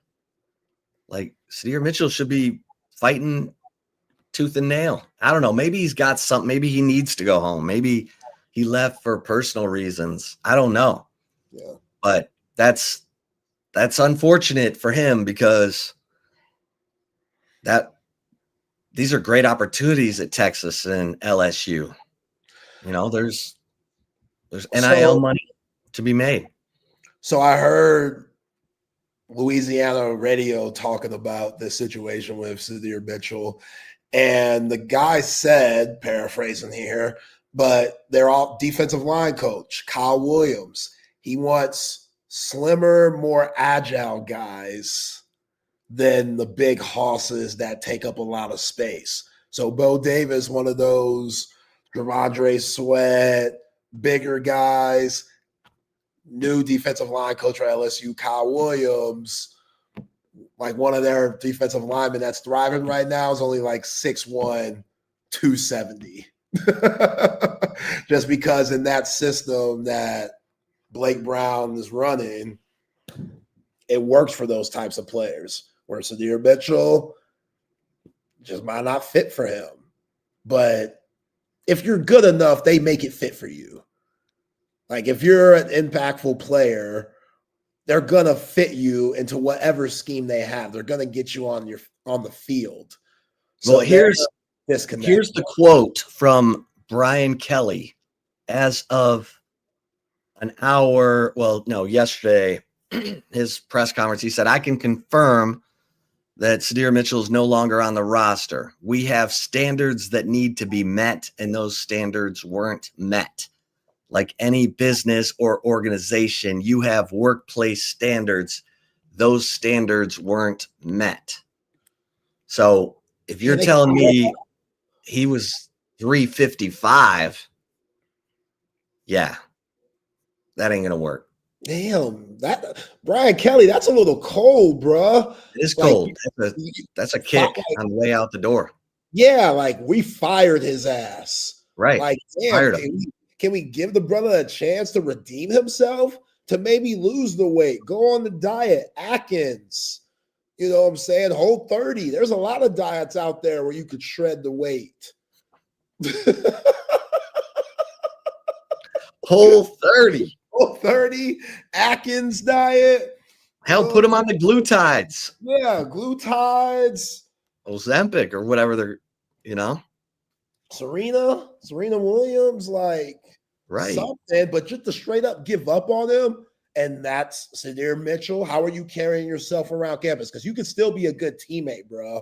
Even though things aren't going your way, you can still be a good teammate to where the coaches are like, yo, at least this guy, there's still hope for him. We just got to keep working, and we got to make sure that he's locked in and listening to everything we tell him to do, whether it's on the field, his nutrition, his diet, how much sleep he's getting, like all the above to become a successful athlete at the highest level. Is he doing those things? And even if he's not, is he worth helping to do those things? The way Brian Kelly sounds, it sounds like he just gave up on Sydir Mitchell. Like there's no hope. Well, they probably told him in the spring, okay, you got to get that weight down. Here's how we're gonna do it. And then remember how much weight he gained when Bo Davis left? It was like in a month he went from 340 to 370 or something. It was like, damn, dude. You're a big guy. So if you sit on your couch and eat Funyuns, you're gonna gain weight. He can look at a buffet and gain weight. I mean, Ramondre Sweat said, if I lay around on the couch, I can put 20 pounds on, Funyuns are so nasty, man. Yeah, if he's eating Funyuns, you got to cut them. That's just, Funyuns are so nasty. Funyuns are nasty. Oh, my gosh. Yeah, and it says hymns, like anything, Rex, like anything. I feel bad for him. Well, he's he's got to find some defense that loves having that immovable nose tackle at 355. But I don't. Fran Brown gonna call. This is a job for Fran Brown, Syracuse. Yeah. Fran Brown, he will take young, troubled youth in like an orphan and give him everything he needs. Jate Cook, and that's well. Closer. That's closer to home. Yeah. Syracuse. Yeah. But I did have. I'm not trying to throw shade on Sadir, but I had some people questioning if he loves football. So that is he's going to get one more chance, and he better make it happen there, or he'll be out of a great opportunity. Get an education, get paid. I mean, you just hate to see a guy not reap what he can out of a great opportunity. Yeah. Yeah, because there's not many guys his size and athleticism out there. That's why he was at places like Texas and LSU, Blue Bloods. Like, I mean, hell, we're about to see somebody that's gone through something similar to that, Malachi Nelson, right, coming in DKR. You know what I'm saying? 5-star. USC didn't work. Boise State didn't work. He's on his third strike. Yeah. Eddie Sutton, the Hall of Fame basketball coach who coached at Oklahoma State, always said, I love transfers who've been in trouble at their previous spot because they're down to their last strike. Yeah, Tony Allen and all those guys. Oh, yeah. Yeah, all those dudes were so tough, man. Oh. Those dudes would cut you in a heartbeat. Those dudes that used to be at Stillwater. I love those Oklahoma State teams. Oh, they're tough as nails. Yeah, John Lucas and stuff. Like, who was that kid? Devon Cherry, the guard who got in some trouble like at North Carolina, and then, hey, come on over. Yeah, you're down to your last strike, baby. You know, and you could only transfer once. Yeah, back then, had to sit out a year. Yeah, and how much trouble can you get into in Stillwater? You know, right. It's hard to get in trouble in Stillwater. Right. Yeah, Doug Gottlieb. Doug Gottlieb was nice. Doug Gottlieb. All right, let's get to the right call. Let's get it. Before that, though, shout out to Covert B Cave. Look, y'all, car troubles, get rid of those. Stop putting so much money into your car. That's been done since 2005. You're driving around in a 90-something Pinto because you think it's vintage and it's a classic. It's not a classic. It's just old. Go to Covert B Cave, get you something new and nice. New, pre-owned, doesn't matter. They've been doing it for over 100 years, so you know they're the best in the business. We know from experience because we are Covert B Cave people. Buick Encore GX, absolutely amazing. Love that car. Process couldn't have been easier. My man Daniel, Marcus, Jerome, and the rest of the crew, they're going to make sure you find something that you're comfortable with in your price range that you can take home and feel good about. So when you go on these trips, it's an easy go. And you're not thinking in the back of your mind, this thing could break down at any moment. Don't have those thoughts. Get to Covert B Cave. Get hooked up. CovertBcave.com. All the latest specials and inventory. Nobody beats a Covert deal. Not now or ever. All right, Chip. So I did not pay homage to the Basketball Hall of Famers of 2025 that got inducted this past weekend because some of those guys I grew up watching, women that I grew up watching, legends. Dwight Howard, he got honored. He's now in the Hall of Fame. Remember Dwight coming out of high school the year after LeBron, Atlanta, Georgia. They were saying all these things about him, being the next great big man. And that was when Dwight came in a weird era, because that was when big men weren't as important to the NBA game as it used to be during the Patrick Ewing, David Robinson, Hakeem, Shaquille O'Neal era. So you had to make your way as a big man differently in that era that Dwight played in. And it started on defense, and started being on being a good pick and roll player and a really good lob threat. And now that's all most teams look for when they look for your center. If you can't shoot the three, they look for a bootleg, knockoff, great value version of Dwight Howard. So shout out to Dwight. Is he crazy as hell? Crazy as a road lizard, as my pops would say? Absolutely. But he's a hell of a basketball player, was a hell of a basketball player. Insane athleticism. Like that dunk contest that he had with the Superman cape, ridiculous. Congrats to Dwight Howard for making the Hall of Fame. Carmelo Anthony. Never forget that 2003 run that Syracuse had. Obviously beating the Texas Longhorns in the Final Four, New Orleans, Louisiana, where Carmelo dropped a brutal 33 points.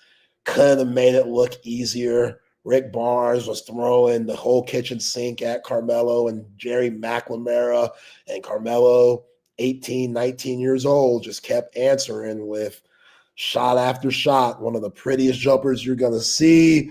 I think he doesn't get the credit he deserves, Chip, because we all know if you don't get that hardware, if you're not raising up that Larry O'Brien trophy or that championship trophy with your team at the end of the year, and you don't have any of those when your career ends, they knock you for it. Ask Barkley, ask Malone, ask Stockton, ask Patrick Ewing. The list goes on. James Harden and Carmelo. Unfortunately, he's a part of that list. And you can't say it's all his fault. Like, he was on some really good teams, but when you're going up against the Kobe Bryants and the LeBron Jameses of the world, it's hard to win. Just like those other guys that I just named going up against Mike and Shaq and all those guys. So, Melo, I'm glad that was there a year. I mean, obviously, when he was at Syracuse, it's 6'7" at the top of that 2-3 zone. You got Akeem Warwick, who's got arms for days. Mm-hmm. That was unfair. But was there a team in the NBA or a year where you thought he should have won a ring? Yeah, 2009, when he was with Denver, that was his closest year. They got to the Western Conference Finals. They made a trade for Chauncey Billups, Allen Iverson trade, which, yeah, Allen Iverson might be the better player, but Iverson wasn't the better fit for that Nuggets team. Your boy Chauncey Billups was, because he was a old school point guard, leader, wasn't worried about scoring, a lockdown defender. He was perfect for what Denver needed at the time, and that's why they went on a run. Problem is, you got to face Kobe Bryant. You got to go through Phil Jackson, Lamar Odom, Pau Gasol, Andrew Bynum. That team, just too much firepower. And you know Kobe, man. Kobe, he wasn't letting that team lose to Denver back then. So that was the closest. They took a game 6. Melo was still getting buckets that series. But Melo, besides Chauncey, everybody else was a head case. Like Kenyon Martin, he was good, but Kenyon Martin's one of those dudes. He might get kicked out of a game for anything. They had a very young J.R. Smith. We know how immature he was early in his career. So they just weren't buttoned up enough to get past a team like the Lakers, who ended up winning it all that season. And that was the closest that it got. But besides that, when he went to New York, he would always have to go through LeBron in Miami, something like that. And we know how that went. Or he would have to go through those really good Celtics teams with KG, Paul Pierce, and Ray Allen. So Amari started to get hurt when he was in New York. So you never really saw those two play at a high level together consistently because Amari started having knee problems. So Melo got dealt a bad hand a lot of the time. I know he's not a defensive guy, but he was the truth. One of the greatest scorers ever. And I'm glad that he's getting his flowers. I feel like now that he's retired, people are really starting to respect his game. And you're starting to hear guys who are now in the NBA say how they marvel his game and looked up to him as one of their favorite players coming up as, when they were youths. And it's good to see because he definitely didn't get that when he was playing, Carmelo Anthony. He is number 12 on the all-time scoring list. It's a lot of buckets. The players ahead of him, Shaquille O'Neal, Moses Malone, Dr. J, Kevin Durant is at 8, Wilt, Dirk is at 6, Jordan at 5, Kobe at 4, Karl Malone at 3, Kareem at 2, and LeBron at 1. Yeah. Yeah, a lot of buckets, man. A lot of buckets. James Harden about to pass Carmelo. That's impressive. James Harden is 13th on that list, and he's about 600 points behind Carmelo. No, that's a lot of buckets, man. Like, again, Carmelo, he deserves all the love that he's getting right now, for sure. All right, Shep. So what else we got? Okay, this story. All right. So you remember former Panthers linebacker. By the way, go ahead. Real quick, everyone on ahead of Carmelo on the scoring list has a ring except for Karl Malone. Really?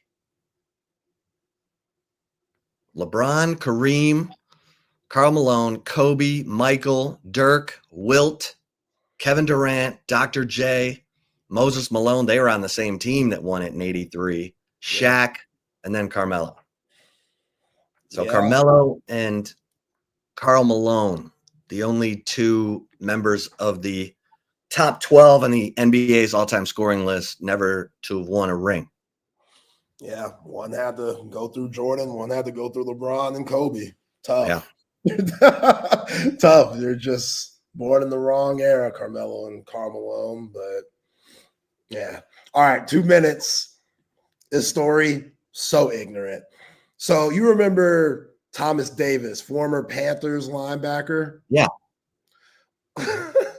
Apparently, Thomas Davis' wife, Kelly Davis, was arrested because she walked into a chiropractor's office and smacked the hell out of a woman that was working that supposedly has been sleeping with her husband. So, yeah. I don't know if that's the way to go, Kelly. Probably not. I feel like there's other ways to, navigate a cheating scandal, but slapping the mistress that your husband's sleeping with, going to her job and slapping her, and this is her mugshot. Oh, it's not popping up. Let me try this again. But once you see the mugshot, Shep, you could tell she'd do it again in a heartbeat.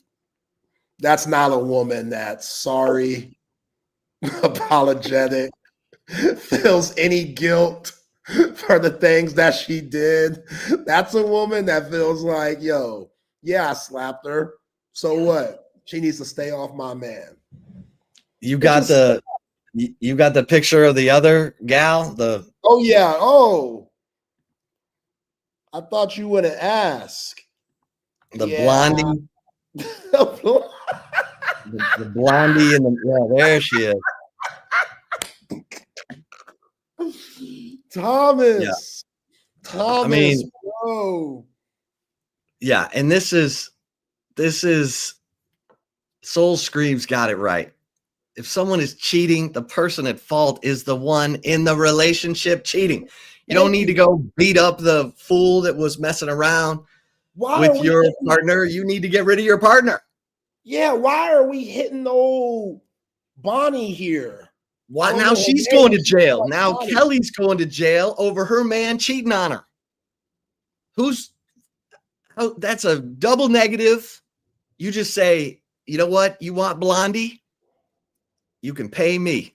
Yeah. I'm out. Yeah, Blondie, Thomas had that jungle fever, so did Blondie. It happened. If you're Kelly, you just got to walk out the relationship. Blondie doesn't deserve anything, though. Right. Blondie. And I feel like Blondie, she got a 2-piece in the biscuit. Like, it wasn't no, little touch to the cheek. Like, the way that Kelly looked in that mugshot, Blondie. Yeah, Blondie, she's waking up with some bruises, for real. All right, let's bring in the fellas. Let's open up the gym. Patrick and Matt. Yeah. What's up, guys?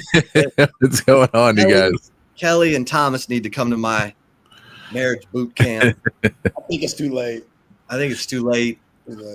We might just be sending them on separate Greyhound buses in separate directions. But how you doing, fellas? Oh, just living the dream on another Wednesday afternoon. Look, there's only a few days we don't get football every night anymore, so these are the sad ones. And then tomorrow we get back to football, and then we're all happy again. Tomorrow night, man. Packers Commanders. Yeah, that'll be a good one. It's Thursday night football. Or do we fall back into Thursday night football being the weird week where it's just like every game is kind of funky? Or are we early enough in the season that maybe it'll be okay? Well, Cowboys-Eagles last week was kind of a thriller. It was. That was week 1, so there was no short week anymore. You had a bye. Everyone had a bye week. You get that. And then it was great until the weather delay. And then that end of the game was not great. Because that was just both offenses just kind of fell apart completely. And CeeDee Lamb forgot how to play football. But other than that. Yeah. What do we think of this? And I'll get out on this. What do we think about the Sao Paulo, Brazil experience? I think the field was better this year. Look, it's not meant for us. I don't think we have to care about it at all. The people in Brazil are supposed to care about it, and we don't. Like, none of these foreign games have anything to do with our watching experience is not elevated by having fans who are just like, football, yay, NFL. That's not going to make our game watching any better, but they can make more money. Good for them. Funny enough, in 2009, when I was still at Ole Miss, I had a sports marketing class, and we had to pitch an idea. And my idea was the NFL doing a game in their international series in Brazil. They stole my idea, Patrick. Way to go! They stole it. It was all me. We know they steal all of our takes and all of our decisions too. We were the ones to say to trade him to Green Bay. That was us. That's true. Hey. Appreciate you guys, man. Good job, Matt. Tomorrow. Appreciate you. Yeah, tomorrow. Later, guys. Appreciate you guys. Welcome into Open Gym here on Texas Sports Unfiltered. Myself, Petter Davis, alongside Matt Galatzan here on Open Gym. Matt Galatzan from Texas Longhorns on SI. Text line's open, 512-222-9328. Or you can hit us up on the chat, Facebook, Twitch, X, and on YouTube. What is up, CB? Always appreciate you hopping in with us and everybody who hops in with us here. But CB is the greatest honorary producer in Austin sports radio history. We can know that. And Kay Adams, good. I'm happy that Kay Adams is a Texas fan. It helps us out. Gets us some more credibility and some more publicity. I'm all about it. Matt, it is a Wednesday afternoon. Are you enjoying the fact that we don't have to watch these terrible movies anymore that are just ruining our weeks of kinda? Like I enjoyed our midweek movie review. It's a good off-season off-season bit, but we'll come up with something else here to do in the middle of the week. I wish there was a way that we could do like a film review of the games, but I tried doing putting a couple of clips from the All 22 on my Locked On podcast, and it got demonetized. So I don't think we can do that. Yeah, no, they're not necessarily a fan of us doing those types of things. We do not have the express written consent and all of those pieces. You got to pay a lot of money for that. So, CB, look, the movie reviews parts were fun. The me having to watch depressing movies part, I was not a fan of. That was really the part every day. Like, I can watch a bad football game and enjoy it more than a bad movie, or even a good movie that's just depressing. I just can't watch depressing movies. It killed me. So not having to do that anymore. I did watch on Sunday. So I finally saw this tweet from Scott Hansen, and this has been a controversy, Matt. And I keep seeing this, and I know, like, you have to stay away from online posts sometimes, because when it's like 95% just people being like, screw this, then you're like, how much of this is real and how much is people just venting or whatever else. But the red zone, I've watched it before. I've always had it. If the Cowboys are on, I watch the Cowboys. If the Texans are on, I watch the Texans. So I will watch those games and break them down. If there's another really good game on, I'll usually just watch that game. It was week 1. I kind of wanted to see what was happening around everywhere. So I flip on red zone for the first set of games on Sunday. And everyone had raised this stink because now there was going to be a few commercials throughout the day. And they were like, it is over. And I love also everybody on the comments who is mad about it. Their basic plan was, cool, I'm just going to stream all the games now. And I'm like, that's not the same thing. That's also, you're just admitting to doing illegal activity, which I get. We've all streamed things at some point in our life.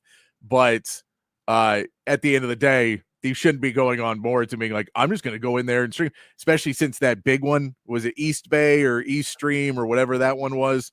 They shut that one down.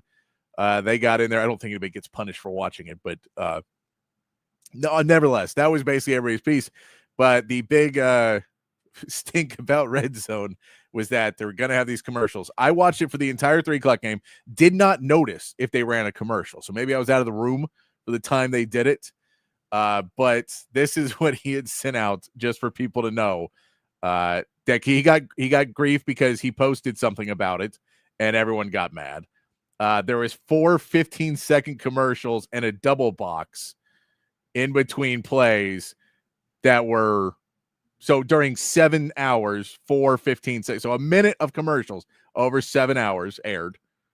The commercials, and this is the other part, is everybody was blaming it on ESPN and Disney, which they'll add more stuff to it. Everybody does. It's not like there's no company I've worked for who hasn't tried to add more commercials. It's everywhere I've ever worked in media wants to do that.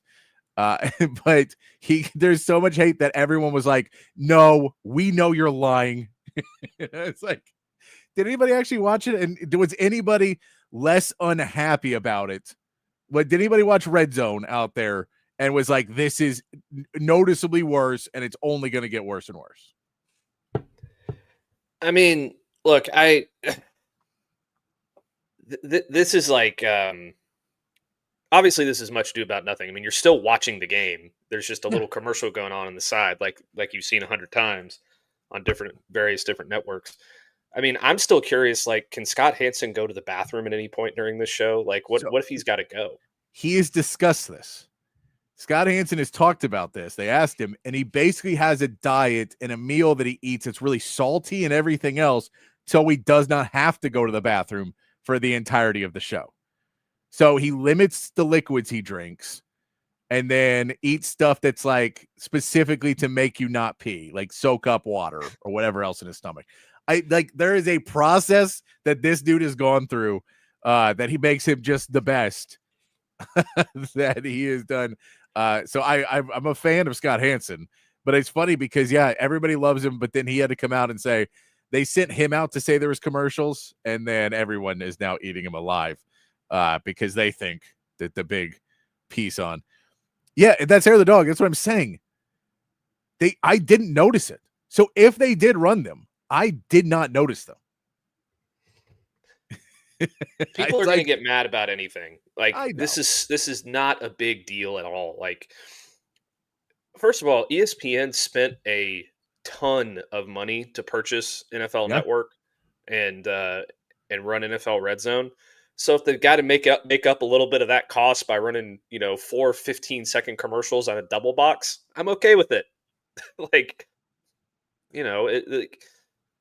I don't want us to descend into a point in sports broadcasting where we're like putting I hated the Mr. Beast NFL show thing that they did for that. Was it the Chiefs for game? the Chiefs? Yeah, because there was the kickoff, and then they brought in all the influencers to do it. Yeah, that's me. That's just old man me. Old man me when I see anyone young and happy, and they're like, "I'm on a thing you don't use." Oh, hate it so much. I play music that you don't want to listen to. Oh, I hate it so much. Yeah, I'm fine with this. You don't even notice it. People are freaking out about nothing.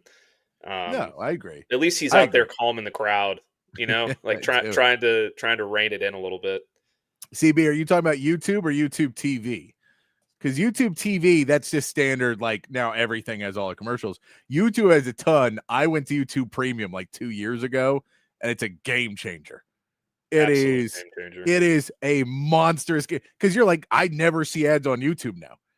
And so now so YouTube, it's like $10 a month. I think something like that's probably going up now. Who am I kidding? I mean, it was $10 a month when I got it a couple years ago. So it's probably $35 now. And I just don't know it. I know it's not that bad because I would cancel it if it was that bad. But YouTube Premium was if you watch enough YouTube, that money is well worth it. That money is so well worth it. Like when you're watching, that's what I know Matt was talking about the other day about watching the game previews. Like for that Ohio State, and you literally just put it on and let it roll, and it hits you 15 game previews where you can just kind of pick up different stats and other things, and you're just like letting it roll, and you're like, don't even notice it. Put it on music at night, have people over and put on music videos or whatever, and it just runs. That is one of the few subscriptions that I will pay for. And I'm like, I hate paying big companies. I hate but it's worth it at the end of the day for me because I use that service so much to watch everything. So I do. Dude, that was worth it. They even have 24-hour video, streaming videos. Yeah. For they call it dog TV. I put that on for my dog when I leave the house, and he just sits there and watches squirrels on TV. He gets no commercials. It's great. Everybody should get YouTube Premium immediately. Yeah, that is one. Because I've done it. I've gotten premium on other things, and it's Max was annoying to me because I didn't get the premium for Max. And then in shows that originally were on HBO that had no commercials, they have now shoved commercials into. And that drove me nuts. Because I'm like, I've watched this show 20 times. It doesn't have commercials. I watched it when it came out. It doesn't have commercials. And now you're sticking them into it. Oh, I couldn't stand that one at all. That one drove me nuts. It's Max. And so I don't have Max anymore. The other one is I think it's Prime, maybe it's Hulu, that has FX shows and other network shows that they stream from their platform. And they do commercials, but they don't line up the commercials with where the show was originally lined up to do the commercials on its podcast. And then you get that clip. You get like that edit where it goes to black and then it comes back. It's come on. Some love for the dog TV there on the chat for you, Matt. I feel like I put this on. I'm gonna get Matt to send me the right stream. I put this on for my dog before. My dog, oblivious to it being on, does not care when it's my dog Lou is much more of a people person. He doesn't really care about a lot of their stuff. He doesn't like kids. He's just everything just is just in his own world for the most part. Hulu with ads is the worst. Yeah, most of those are pretty bad. The thing that kills you on those is if it's TV, then they're it's supposed to be there. But all these other ones, they don't get enough advertising. And it's like when you watch things on when they put the NCAA on True TV or something like that, and there's not enough ads. And so you see the same 6 ads over and over and over again. The worst one I remember was watching the MLB draft one year, which by itself is not the most fun to do. And then watching the MLB draft, and then having them cut in with these commercials that are just old dudes in their underwear talking about how it's great that this underwear soaks up the pee that dribbles out after you pee. That was a commercial. There's no other way to say what they were selling other than pee pants. And they were just pants that you could, like, that's what they were selling during this. And I've never seen that commercial on any other broadcast I've watched. But during the MLB draft, I saw it probably 10 times. And it's like these just dudes that you would never want to see without a shirt on, just in underwear, being like, I pee in my pants too. And was a whole thing 10 times. It was crazy. That should have been a Happy Gilmore bit, honestly. If peeing in your pants is Billy cool, Madison. Yeah, if peeing in your pants is cool, call me Miles Davis. Great line there. Look, I get the mute button. Oftentimes I'm doing 2 or 3 things at once because I'm ADD, and that's how my brain like functions best, is if I'm doing a couple things.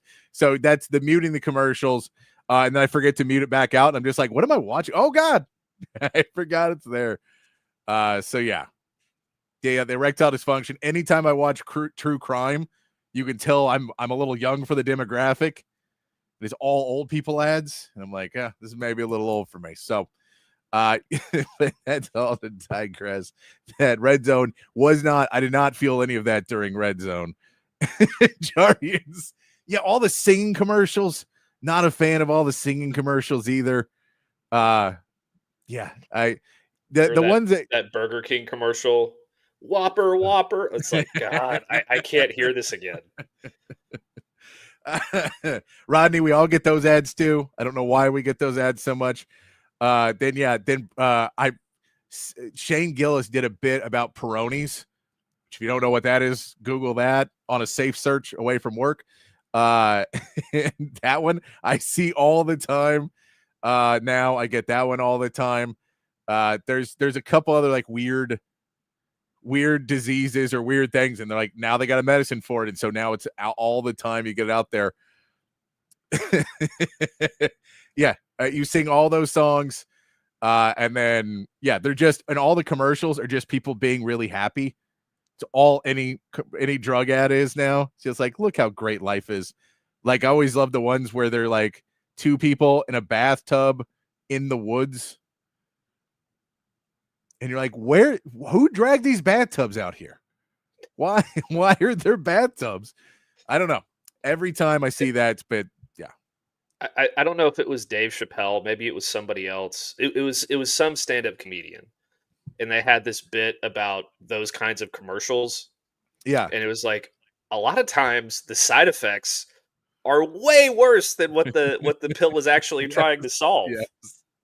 It's like, do you have an upset stomach? This might cause like your eyes to bleed or like whatever. Like, it's just like it really hit it on the head, because those commercials are awful. This is a support group now, because this is what I found. Commercials in general, most people don't really watch that much anymore, because you do get them on some streaming or other stuff, but people like, that's a little bit quicker that people have their remote.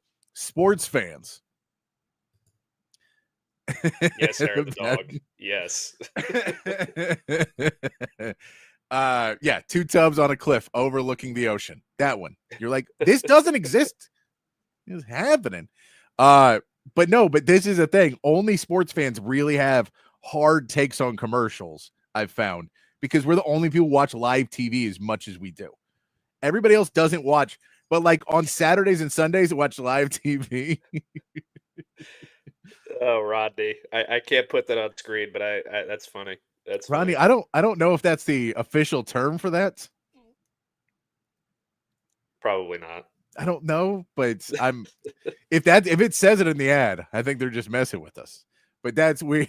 I was always working at like sports stations or whatever else. You'd walk in, and then I'd be like, you know that one commercial? Like, I always the one that, like, I always hated the Chick-fil-A commercials, and some people really like those. But the Chick-fil-A commercials, because I also really do believe Chick-fil-A is a cult. Like, there's no way to explain people smiling working at fast food other than it being a cult to me. They're way too happy to be there, and I don't trust it one bit. But at the end of the day, they would have those commercials and they would be like, it was a flood and we took our Chick-fil-A boat over and delivered some food to those people on roofs. And you're like, what? This seems completely out of hand. What? Shut the store down. Do not make your $8.95 or $8.50 employees, or they pay weather there. So $9.50 employees go out and serve flood victims. That's crazy. You should let them have the day off and deal with their own problems. Clearly there's a problem in the area. Well, when you make the best fast food in America, then you can do stuff like that. I don't know. I was never a Chick-fil-A guy as a kid. I got it a couple times, like at camps, and it was always cold, and so I just never liked it. And then I never got into it when I was older, and I'm like, it's too popular. And even though the lines move fast, I don't like doing lines. I'm a spoiled little brat. I don't like doing lines. I worked for bands when I was young, and I always got backstage with no lines, and now I can't do them. It's wrecked everything for me because now I have no clout whatsoever. And I'm like, oh, can I just go? I'm like, no, stand back of the line. Oh, and I hate it so much. These football games are 3.5 hours to 4 hours one day. I need to use my phone stopwatch and time it. There are some long ones. If you get 2 running teams, you're all right. Mm-hmm. 2 running teams are all right. But I know they've tried to speed up the game a little bit. They're trying to speed the game up while still allowing for the most amount of commercials. And CB, I appreciate. Wait, am I doing lines now? What is happening? What did I do when I'm? I don't know what I'm doing. I still disagree with Rod calling Chick-fil-A fried chicken. This is Rod would always call Chick-fil-A a fried chicken. He always goes off about this. That's the best fried chicken. I don't agree with that either. I just don't. Now it could be cult fried chicken because they are a cult. I'm just like 90% sure they're a cult. They're smart. They're just out there. The lines are moving too fast. There's no way. There's no way. I'm not buying it. The best fried chicken comes from Bubba's Cook's Country in Dallas, Texas. So, all due respect to Chick-fil-A, I'm sorry, but that's just a fact. I don't know. I'm trying to figure, this is the problem with good fried chicken. I don't think I've ever gone out to go get really good fried.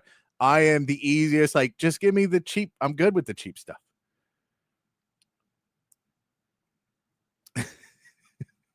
Man, I wish I was. I wish we could do that at 4:00 on a Wednesday afternoon.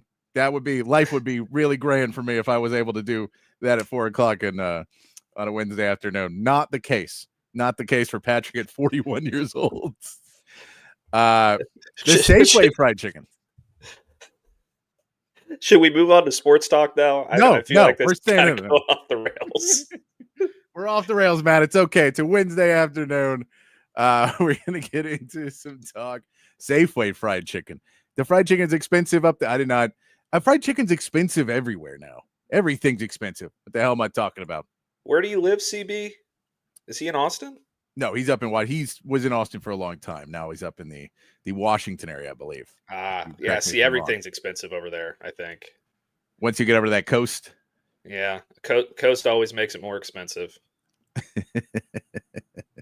I did want to hit the Sadir Mitchell news a little bit too, as we've gone completely off the rails. It's fine. We can go off the rails. It's Wednesday. What are we talking about? We'll get to UTEP in a minute. Did you see the Sadir Mitchell news? Sadir Mitchell, too much fried chicken for Sadir Mitchell, unfortunately, and he is now off of the LSU football team. And Sadir Mitchell, this is a shame. This is one of those transfer portal gone wrong moments, like in real, that Sadir Mitchell was here at Texas and he wasn't necessarily thrilled about, having to wait in line behind everybody else and what they wanted. But he was a big guy. He was a large human that Sark likes. Bo Davis goes to LSU. He decides to follow Bo Davis to LSU in the transfer portal. He gets there. Bo Davis then leaves and goes to the NFL. They bring in a new DC or new defensive line coach who's all about getting smaller guys who are faster. Reportedly, they wanted him to lose weight. He didn't. And at a point, now Brian Kelly's come out, and they've dismissed him from the team, and Brian Kelly throws salt on the wound, which I don't know if Brian Kelly really had to do it this way. I don't know. Brian Kelly on Sydir Mitchell, we have standards that need to be met, and those standards weren't met. That it doesn't feel like you need to take a shot at somebody at that moment, does it, man? No, I mean it's kind of typical Brian Kelly. I feel like, I know that Sydir Mitchell probably didn't do things the way that he was supposed to do them, considering that he was, kind of forced into leaving the team or whatever the case is. I don't have facts on it. I don't know what the actual reasons there hasn't were. been. The only thing we really got was that we know they got a lot smaller, and reports were that he was gaining weight. That he was like he was like 355 now, something like that. I think that the new LSU defensive line coach and defensive coordinator prioritize smaller, quicker guys over gigantic, big space eaters, which is a a personnel thing. Sydir had his issues at Texas. He followed Bo Davis. This is, I mean, you hit it right on the head. This is exactly a situation where, the transfer portal doesn't always work out in your favor, and you need to be a little bit more careful and deliberate about your decisions before you make a rash choice of leaving a university to go to another one. Especially, and this isn't a shot at Bo Davis, but especially following a guy who's known for changing jobs every year. Bo Davis has gone from job to job to job to job, not because he gets fired, but because he likes to take new opportunities year after year after year. So that was a little bit of an error in judgment on my part. I hope Sydir lands on his feet because he's a talented player. But it's kind of out of pocket by Brian Kelly. I mean, just say he's no longer with the team. You don't have to elaborate on it. Yeah. The whole standards thing, because it's like if you recruited him because Bo Davis was there and he's 320, 330 or whatever, and you think this is the guy we want a big dude because this is what Bo Davis works with. And, we're going to get that. So we recruited him as a big guy. And then he wasn't that guy. And we told him to get down to 280. And CB, I don't know if we could say those things. But if he wanted to get to 280, and we get it's a problem if he's not able to lose weight, and if he has a bad attitude at things, I get all of those. I hope he lands on his feet. But yeah, I didn't like the shot on the way out. Brian Kelly, it is very Brian Kelly, but it's like, all right, if I'm a transfer, if I'm someone coming in, and I realize that not only is there a chance that you're just going to switch everything and I get screwed, that also you're going to burn me on the way out. Like, why would, because now you're basically saying, don't take this kid. When you're saying that, instead of saying, situation changed, we wish him the best, which we've seen Sark do. Sark's done it with kids who have had other bigger problems. We've seen Sark say, we wish him the best, and basically escort them to the transfer portal. I don't think he even said anything bad about Jonte Cook, really, in that whole debacle of a situation.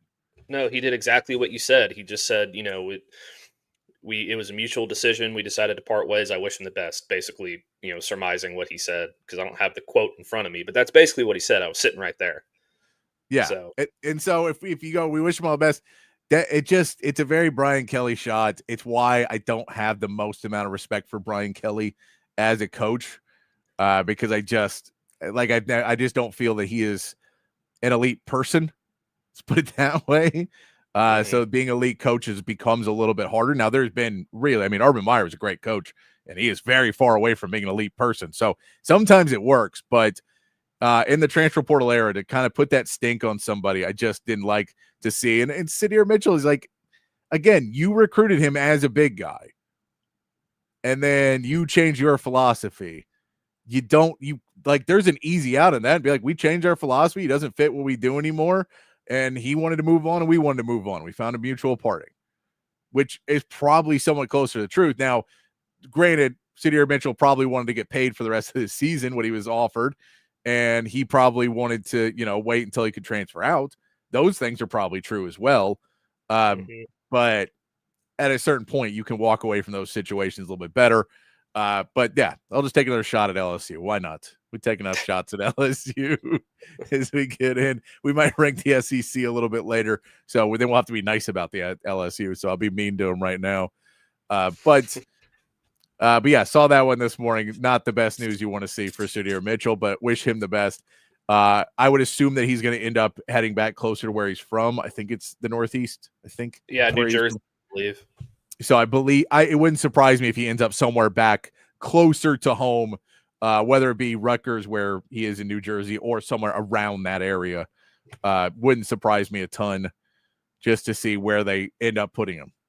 Yeah, Rutgers, Syracuse. Syracuse especially is really invested in the transfer portal. So somewhere like that, I think would be a good fit for him. But, we'll see. I think he'll end up on his feet. He's a talented player, like I said. So we'll see. Okay, you don't think he treated Sydir Mitchell like family or whatever? He did that terrible accent when he first got to Louisiana and was trying to fake it. Like, dude, just be you, man. It's okay. They know what they hired. It's all right. They hired the Notre Dame guy. It's all right. I think they're aware that you're not going to be super Southern. Wanted to get into a little bit, Matt, talk a little bit, start to get into some UTEP conversation. We do have a little bit of sound for UTEP as well. If I can find my Sark audio real quick. Here's Sark on Monday speaking about this UTEP team. As far as this week goes, Scotty Walden and UTEP coming to town. Sky's had a nice career. He's done a nice job, and his team is drastically improved. A lot of transfers on both sides of the ball. Obviously, Malachi Nelson at quarterback was a very high-level recruit. Guy we recruited here is throwing it all over the field. And I think defensively, very attacking style defense. Through 2 games, I think they have 10 sacks. Through 2 games, they have 23 TFLs.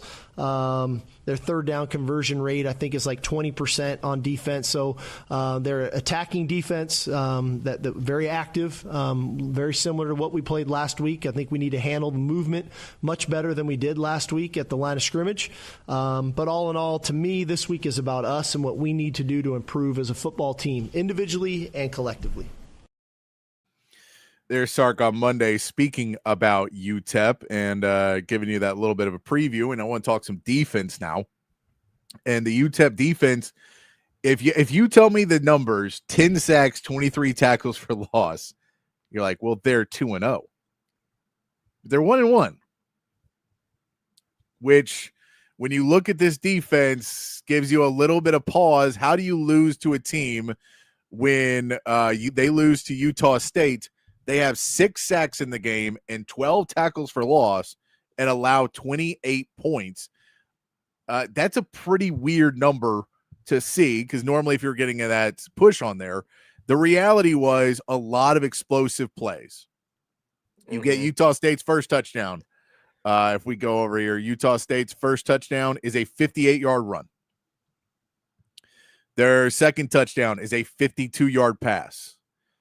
Their third touchdown is in just a 12-yard run, so that's not necessarily their third touchdown is not the biggest run, biggest play of the day.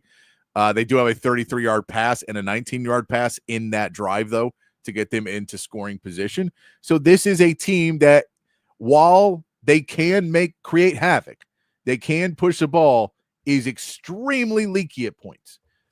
So we understand that if they hit you behind the line, you're probably going down. But if you can get out of that behind the line, you can go. Once you're playing on their side of the field, it becomes a little bit easier. And it's a different kind of attack. They went 3-3-5 the last couple of years. They're kind of pushing that to a little bit more of a 4-2-5 now. They use that other linebacker up on the edge a lot more. They like to so it's still technically a 3-3-5 with just a linebacker that moves up a little bit more on the edge to try and get a little bit better rush. And they're opportunistic. So this is going to be a very, very big test for Texas and this offensive line against a team that wants to penetrate. Yeah, it's kind of, their defense is kind of Jekyll and Hyde at a certain point. All the sacks in the world won't help you if you're giving up 52-yard runs a play later. So, Texas is going to have to figure out a way to slow down their penetration, but also, I think that the opportunities for explosive plays with the way that UTEP plays defense and schemes their blitzes and all that stuff. The opportunities offensively are going to be there for Texas to exploit those explosive plays. I think they'll be able to do that.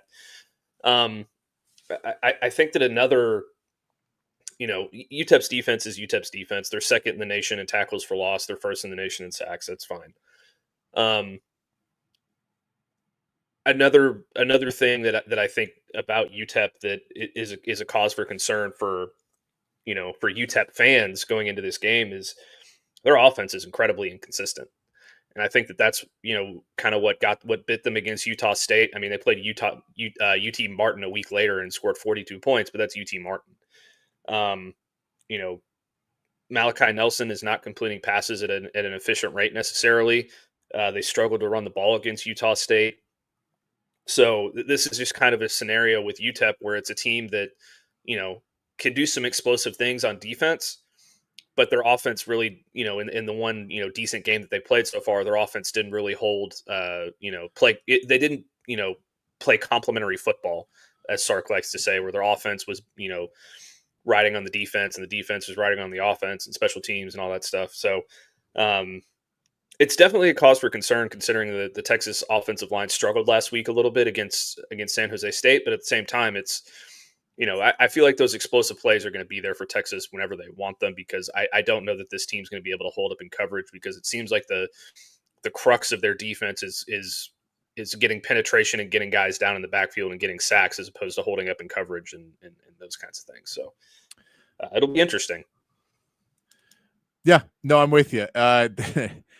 The offense and the defense both are very built on explosive plays. The problem is they're built on allowing those things to go the opposite direction for them as well.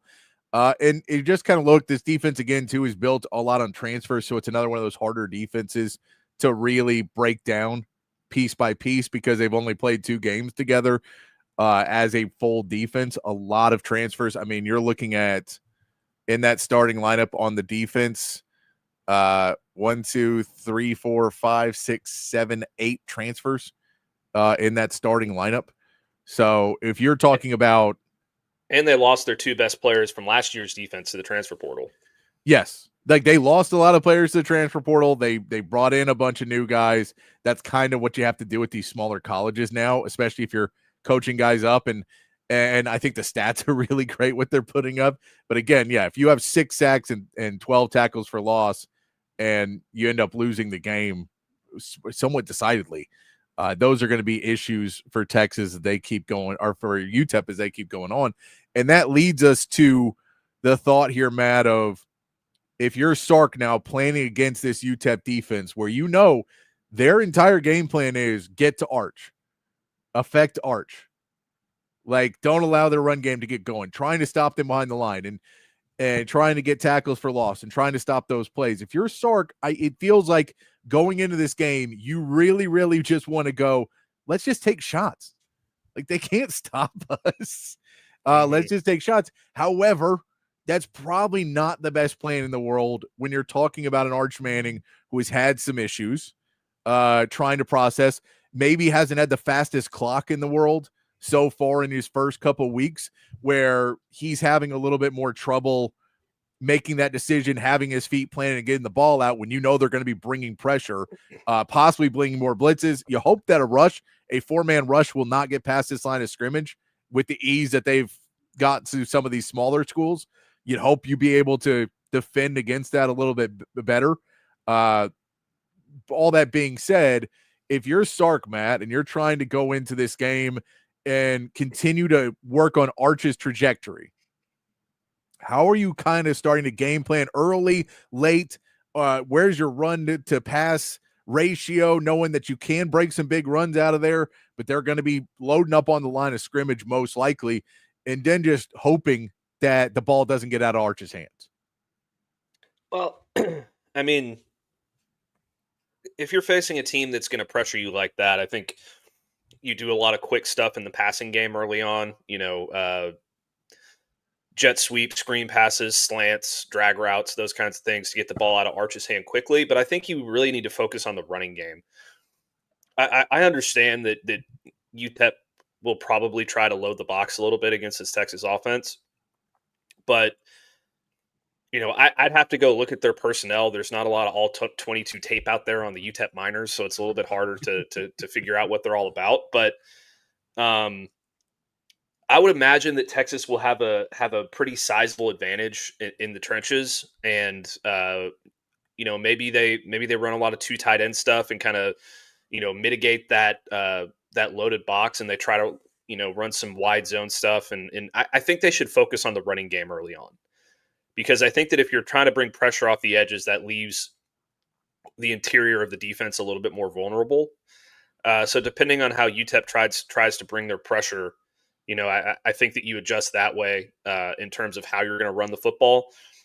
But if you can consistently run the ball against heavy boxes like that, eventually you're going to be able to, they're going to try to account for the run, and you're eventually going to be able to get some shots downfield. I just think that if this team really is able to get pressure on the Texas offensive line and on Arch, number one, I'll be concerned. But number two, I think that you just have to get the ball out of his hands quickly, and that's something that he needs to work on anyway. Yeah, because that's been the biggest issue for him so far early on in the season, is completing the easy stuff. That one where they threw at the feet of Ryan Wingo that started, shoulder gate, like or grimace gate, or whatever anybody else wants to call it. Those are the things that he needs to work on anyway. So you might as well try and exploit that stuff with pressure coming. So I think that that's what they're probably going to do. I don't think they're going to get too cute with it, though. I think they're going to try and, out physical UTEP at the line of scrimmage and run the ball down their throat and open things up that way. I think, yeah, you want to run the ball effectively. And I think that that's kind of the goal every week, and they get lost in it sometimes and try and push around. But you nailed it on the head. It's getting the ball out quickly. It's really trying to get Arch to work on drop, throw, drop, throw. Drop, have your feet ready to go.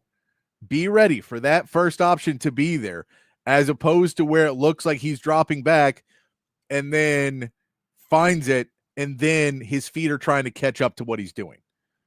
And you can't do that because it has to be done so quickly. Your feet have to be ahead of the game. And so I think running plays that you can run during practice all week, that you can get them a little bit more comfortable and just think it's going to be there, like the crossing routes, those types of things. Because, again, those explosive plays don't mean you have to beat them down the sideline and hit a big pass. The explosive plays can be there's 7-8 guys on this defense at the line of scrimmage. And if you get it past them, all your guy has to do is beat the rest. Mm-hmm. And now if he's beating 3 or 4 guys and 2 of them are on the other side of the field, that becomes a much more easier proposition. And we saw it with the Parker Livingstone touchdown run, the catch and run, the first touchdown. I think you want to get more of those. I know you'd love to get Arch feeling comfortable with that drop back and the deep throw, because you're going to need that later in the season. But it feels like this is a program where you don't necessarily want to put Arch into. You don't really want to have him back there for 5 seconds, even if you can hold. Now, I think this is also going to be a big piece for Texas and for Sark to work on the offensive line and recognizing defenses and recognizing what's coming and setting up blocks. I think, if I'm Sark, I'm going to try and get to my offense up to the line of scrimmage with plenty of time to sit, diagnose, and figure out where, because we need to see everybody communicate, everybody pick up what you need to pick up, and you should be able to win your one-on-ones. You should. You're a bigger, better team than them. You're just it is what it is. Mm-hmm. So you need to be able to pick those up. But I think you can use this game a little bit in that sense too for Arch to understand when you get up to the line and you feel 7 are coming, get right out of it, hand the ball off, do something but just do not try and take that shot. And working with him on a little bit of those where you have your play and a kill. And nothing, you're not having to pick another player. This and a kill, man. That's all you got to do. And I think working those a little bit more with Arch could help you out in this game. Yeah, just taking the checkdowns when they're there. I think that's something that Stark talked about on Monday as well. Like, as much as we've talked about Ryan Wingo pressing and Colin Simmons pressing, Arch has been pressing at times too. Yeah. Always trying to go for the big play down the field because he wants to get the he wants to hit those big plays and get his confidence back. I think he's got his confidence back. He looked very confident against San Jose State. I'm not saying that that's a thing that he's still working on, but he is pressing in the sense that he's trying to hit the big play a lot. So I think this week is a great opportunity to work on, hitting your check downs, hitting your second read, hitting your safety blanket at tight end, and just taking the yards that are in front of you instead of trying to hit Ryan Wingo on a deep cross, every other play, or if those things are schemed up correctly and they get open, then absolutely take the shot. Yeah. But don't focus solely on that, which is something that Quinn Ewers did a really great job of. Yeah. If his shot, let's say the record. Quinn Ewers did a really great job in his final year. Well, yes, that's what I'm saying. Yeah. But I just want to say for the record, because when Quinn Ewers first started, he had to learn this too. So I'm just saying that in the grand scheme of things. That was something that I was going to bring up because at another point in the show, because everybody's so hard on Arch about, how he started off slow. I think people forget that Quinn Ewers was the number one recruit in the history of the 247sports.com ratings. And it took him a couple years to get going.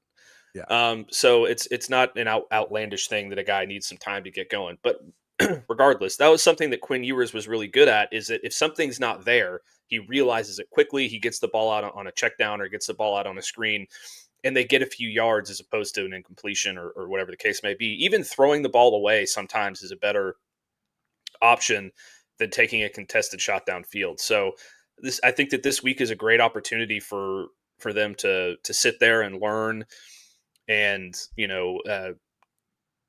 kind of figure out a way to deal with these pressures against a team that you're probably more comfortable figuring this stuff out on the fly with than when you get to Gainesville or when you get to the Cotton Bowl and face Oklahoma. So those are all things that they're going to have to do this week. I just really want to see Arch make some smart, quicker decisions, because there was a lot of times against San Jose State. I just watched the broadcast back this morning where he's sitting there hanging onto the ball a little bit too long. And he's got great pocket awareness. He's getting away from pressure.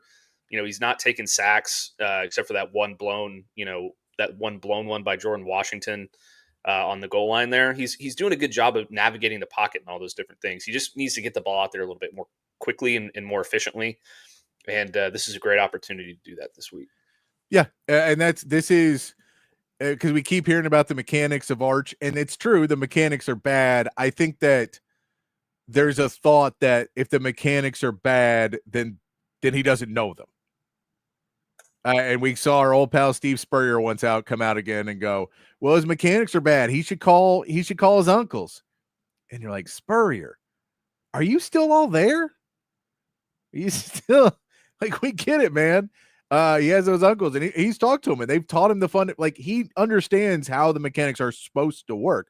And the way I was equating it to somebody else the other day was in basketball, there's a really simple thing, which is when you go for a layup in basketball, you jump off your off foot, right? So if you're right-handed, you go off your left foot.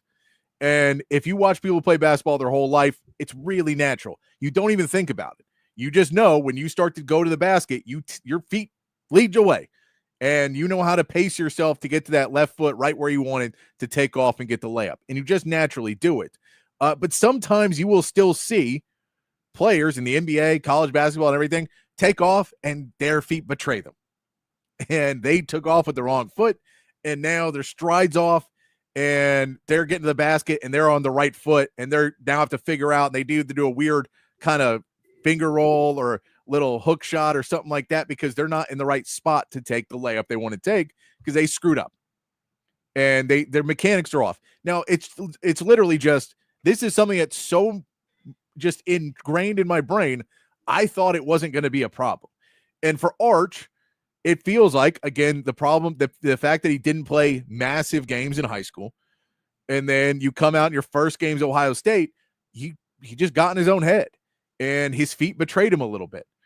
And when you saw those pieces of his feet betraying him and then his shoulders, all that stuff is so natural to a lot of people once you get there that you forget about it a little bit. And I think they just added a lot of pieces onto him and a lot onto his plate, and it overloaded him a little bit to where the things that used to be natural for him stopped being natural. And so now he just has to rethink those things. And on some snaps, he goes, Oh, that guy's blitzing. Okay, I see that diagnosed over there. Okay, Baker, you need to be over here. All right, we need to push that. Hey, Ringo, come on in. All right, we're good. We got everything. Go. And then, because all that just happened, he steps 2 inches off. And that 2 inches, 3 inches off is now the reason why that throw is going to be 2-3 feet off. Because over time, the ball, and it's going to hit Ryan Wingo in the feet. So those types of things are really not that big, but they make a huge difference down the line. And the reason I equate it to a layup is because he's literally been doing it the right way his whole life. And so it is just ingrained in your head. This is how I can do it. I know I know that my high school film was broken down by my grandfather, who was an NFL player, by my uncles saw me play in high school, and they would go out and tell me I've had this my whole life. I just have to figure it out. And so it's something where it's not a major issue that Sark or AJ Milwee or anybody else could have seen coming. And it just, you see it happen. And then you go, okay, we have to fix this now. We got to figure out how to get his footwork where it becomes second nature again. And part of that is making the rest of the game slow down for him. Because once everything else starts to become natural, once reading disguises and the blitzes and being able to communicate with his offensive line, dealing with hostile crowds, when all of that, when you go to Ohio State the first week and you read off and you think you've got the right temperature, the right volume of your voice because you've already had the speakers going in the gym the week before, and in the tent the week before you had those speakers going out there, so you feel like you've got it loud enough, and you say your first call and you see half the line doesn't hear you. Now you're off. Everything's off now. And so simple stuff like that can snowball on young players. The older you get, the easier it is to overcome those because you're more used to it. So when we see that for Sark, all this being a long round way to say, you want to put him in situations where the decision-making is a little bit easier for him so that he can have the time to process everything, get back to making all of the, again, we said it yesterday, A, B, and C, make those natural. And then when we start to throw in a little bit more curves and slants and everything else, now you're a step ahead because all that other stuff is natural again. The footwork, the shoulders, everything becomes natural once again. You feel good about that, and now we can re-add things back in. It's just a lot too early for Arch Manning, and it's not terrible. It's just a problem until you can fix it. Yeah, I mean, this is this is all just kind of a roundabout way of saying something that I've firmly believed for a really long time, and why I didn't think that at any point last season Arch should have replaced Quinn Ewers. Yeah. Even though I believed Arch to be a more talented thrower of the football and a more talented athlete and all those things. The game of football, specifically the quarterback position, it's so crazy, is so much more than just talent. There is so much mental gymnastics that you have to do before every snap. I mean, we played that clip from the Netflix documentary a few weeks ago about all the things that you have to go through your head before every single snap as a quarterback, and that's in the NFL. It's not too far off in college. You still have to make a lot of the same decisions, just maybe not as quickly. But there's still so much mentally that you have to go through, and the only way that you're going to get to a point where that stuff becomes natural and like a second thought is if you get more reps, which is why quarterbacks who go to the NFL are by and large wildly more successful when they've had multiple college seasons under their belt rather than going to school for 1 year and then jumping or whatever the case may be. I mean, Look at Anthony Richardson. That guy's got all the physical talent in the entire world to play the quarterback position, and he can't do it effectively because he doesn't have the experience required to be able to do it. And he doesn't have the reps required to be able to do it at a successful rate.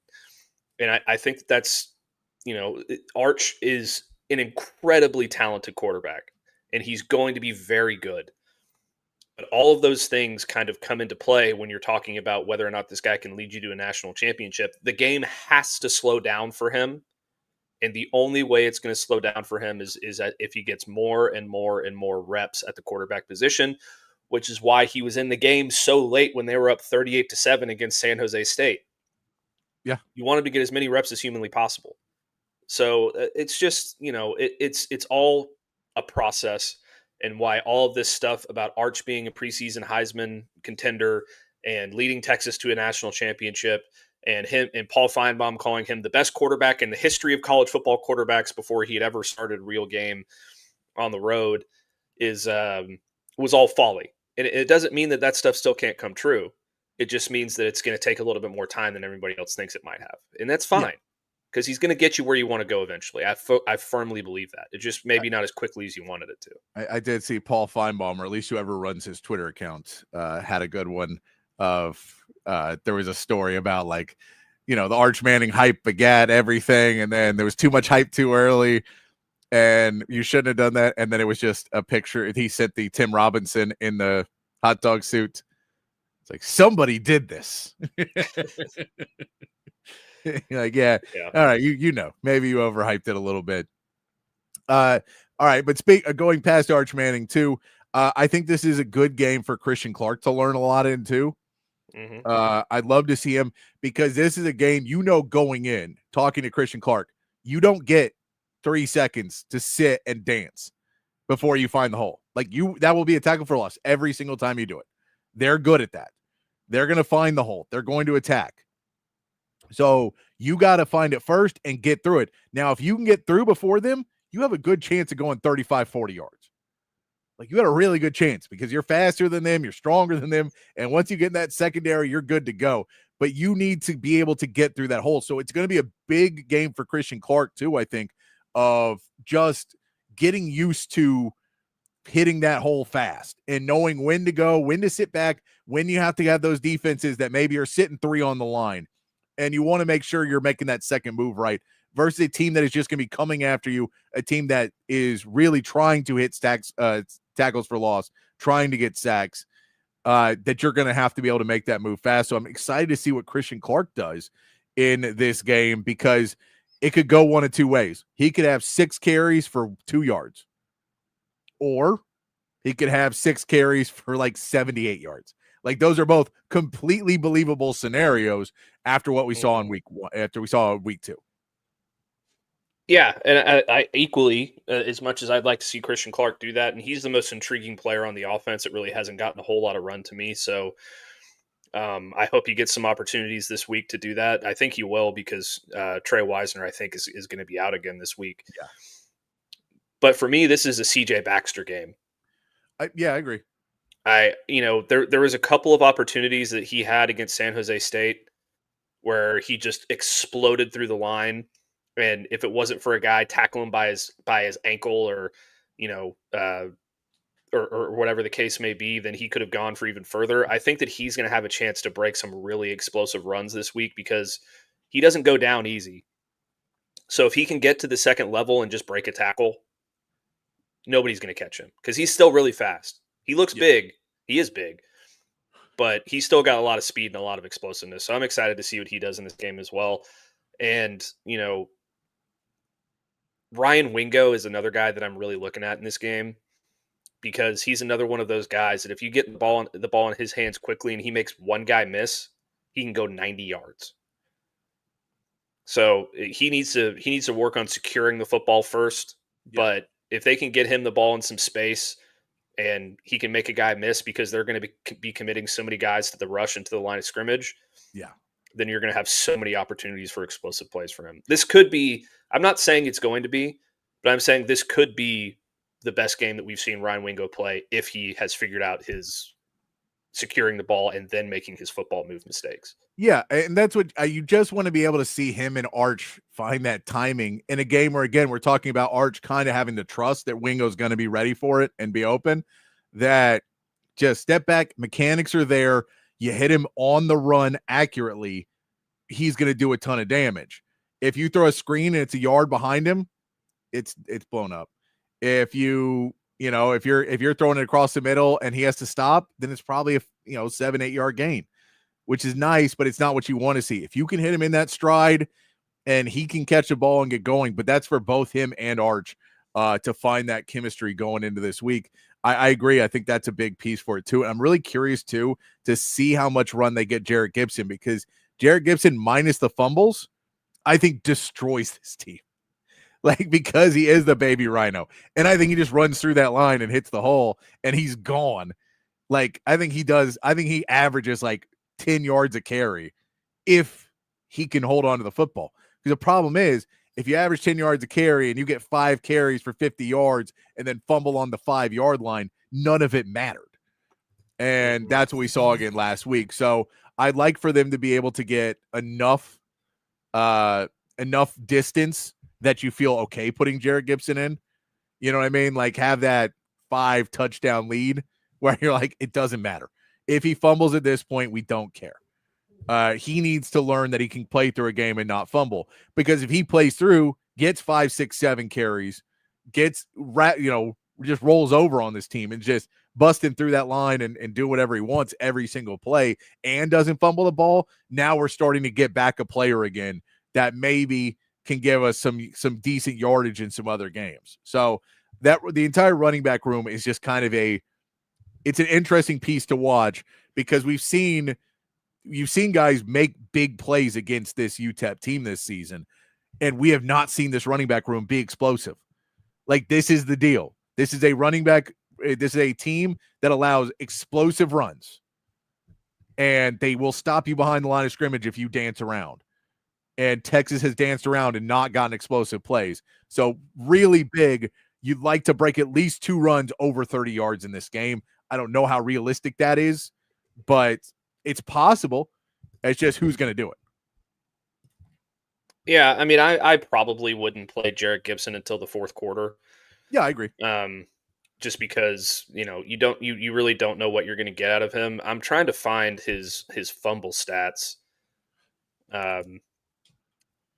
But I'm having a hard time doing that. But like, I feel like he's fumbled at least 5 or 6 times early in his career, which you just can't count on that. I agree with you. I think that if he figures out that issue in his game and learns how to secure the football while being on the move, you could have a really special game against this team. But I don't think you take that risk, especially early on. You get up a few scores. Yeah, 100%. Like, hand him the rock and make him learn how to hold on to it in live game opportunities. Because you can do the Jaden Blue thing where you're walking through campus holding on to a football and people are randomly coming up and trying to knock it out of your hands. But that is a completely different scenario than live game action. So I hope he does well. I hope he doesn't fumble this week. But he is a guy that if he learns how to do it, he could be very explosive in this game. It's just it's a risk to me. So we'll see how it goes. I think one other guy who could have a really big game, by the way, and he kind of had a big game last week, is Jack Endries. Oh, yeah. Because if they're going to pressure you like that, your tight end's going to be open a lot. Yes. So he could be able to run free down the field and get some good opportunities there. So that would be another guy that I look at here. Oh, yeah. I mean, if you're running a 3-3-5 and one of those is on the line in the linebacker core, so it's really a 4-2-5, a DB's not going to cover Jack Endries. They're not really going to have that. They're going to have the DBs kind of tied up where you're going to try and I would assume you're putting 2 safeties back and 3 DBs on your 3 receivers. And then you're going to throw Jack Endries out there across. You're going to try and cover him with a linebacker. And I just don't see that happening. Yeah. So I think that at the end of the day, that's Jack Endries could definitely have a big game. It really all comes down to how easy can you make this for Arch to get confident getting the ball out quick? And just fundamentals, easy, get the ball out quick, run the ball. When you run the ball, run quick, hit the hole. We're trying to get the ball behind. Basically, they can't tackle us for a loss if the ball is not behind the line. That is the thought of this game.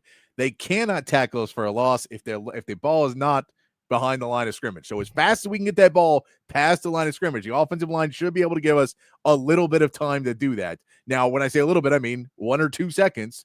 Now, for Arch, you should have 3 or 4 because you're playing UTEP again. You should be able to hold off and get your one-on-ones, but there are going to be some blitzes. There are going to be some pieces that they're going to come after. At the end of the day, it does feel like Texas in Sark is really built to do this. This is like a UTEP team that, again, if you had a more seasoned Arch Manning, I'll say, and you get Arch Manning, next season against UTEP, this type of UTEP team, he throws for 500 yards. but like in 2-3 quarters without a problem, because they just dice you up and then it's to the house over and over and over again, because they are just so prone to the big play and allowing the big play, I should say, for UTEP. And Sark loves to call plays like that. It's just game 3. It is game 3 of him with all the pressure, and he can't get ahead of where he's at. And we saw that a little bit after Ohio State. I think he once again got ahead of, okay, I'm going to respond by doing all this great stuff. Again, just respond by doing what you need to do. And so we'll see all of those pieces come together. A little preview there of the defense for UTEP. We'll get a little bit more into the offense of UTEP tomorrow.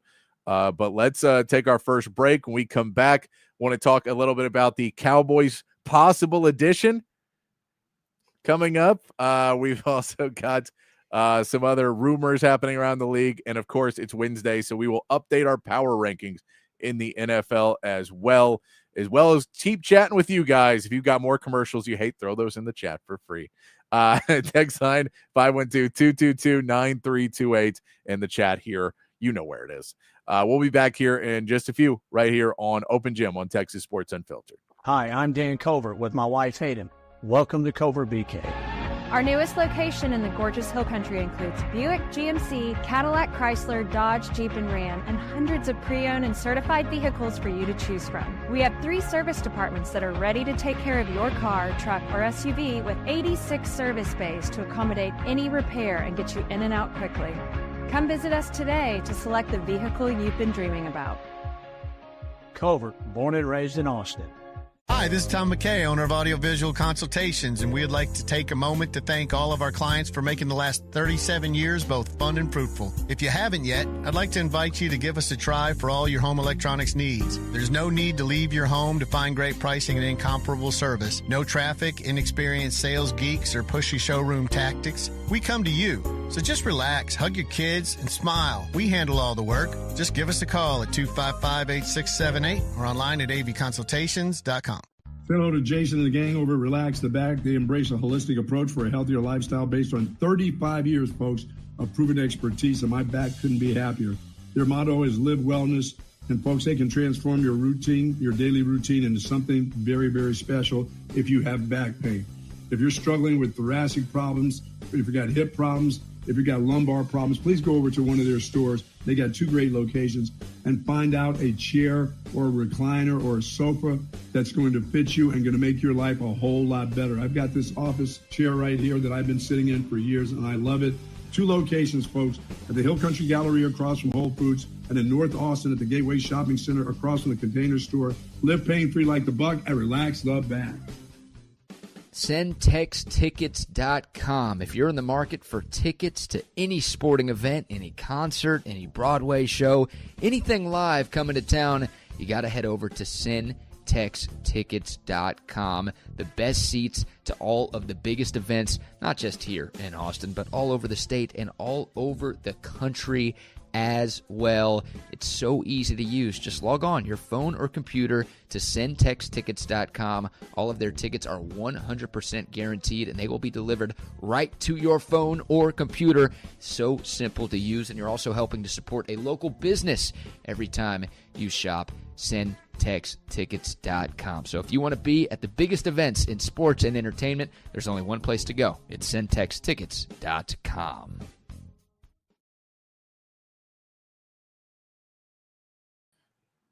Oh, we messed it up.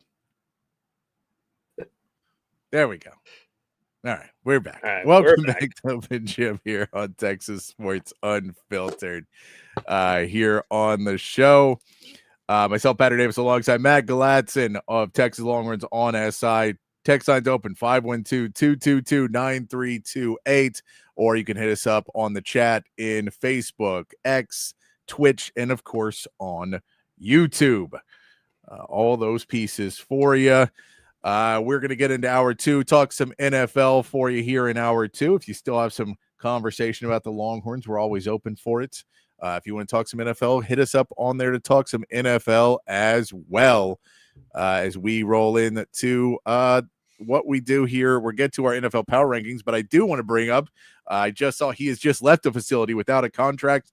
but it was brought in today. Jadeveon Clowney, brought in by the Cowboys today to do the physical, to maybe give him a little meeting, maybe a little tryout, to see if Clowney wanted to come in and help out a pass rush that has clearly been affected because you trade away one of the best pass rushers in football. So I don't want to, I'm not going to come out and bash this move.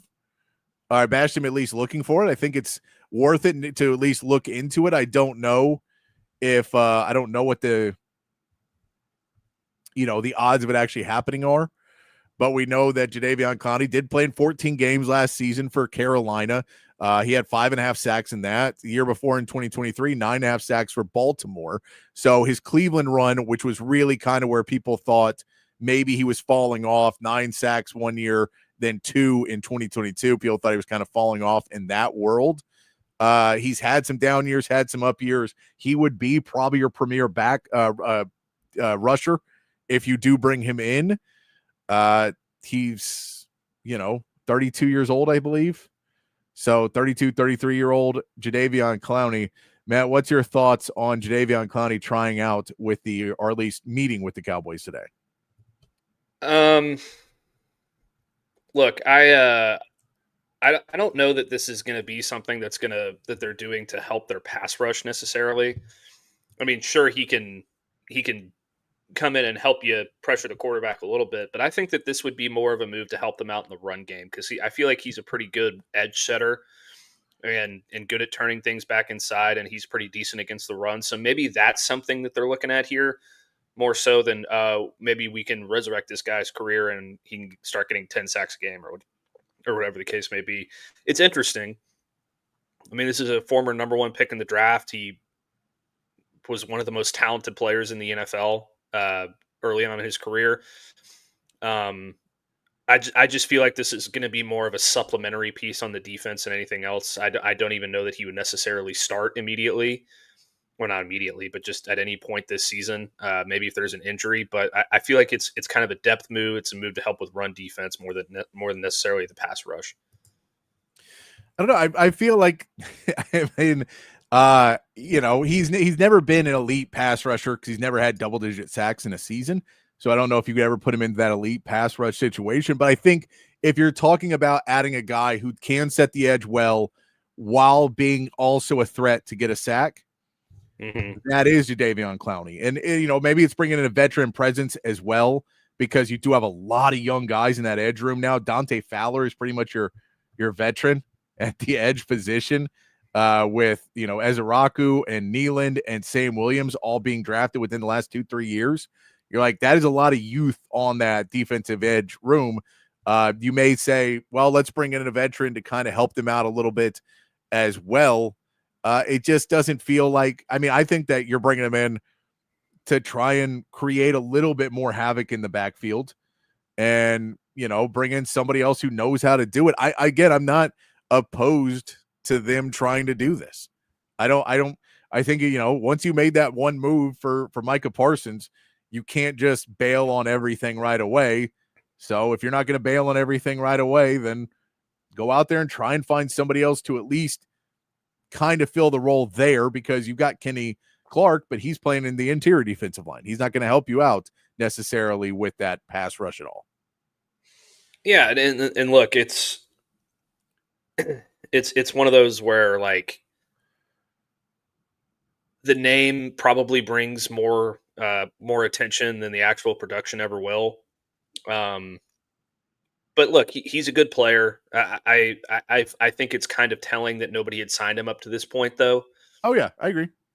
I feel like this move would have made a lot more sense if you had done it before you traded Micah Parsons. At the end of the day, it's an interesting idea.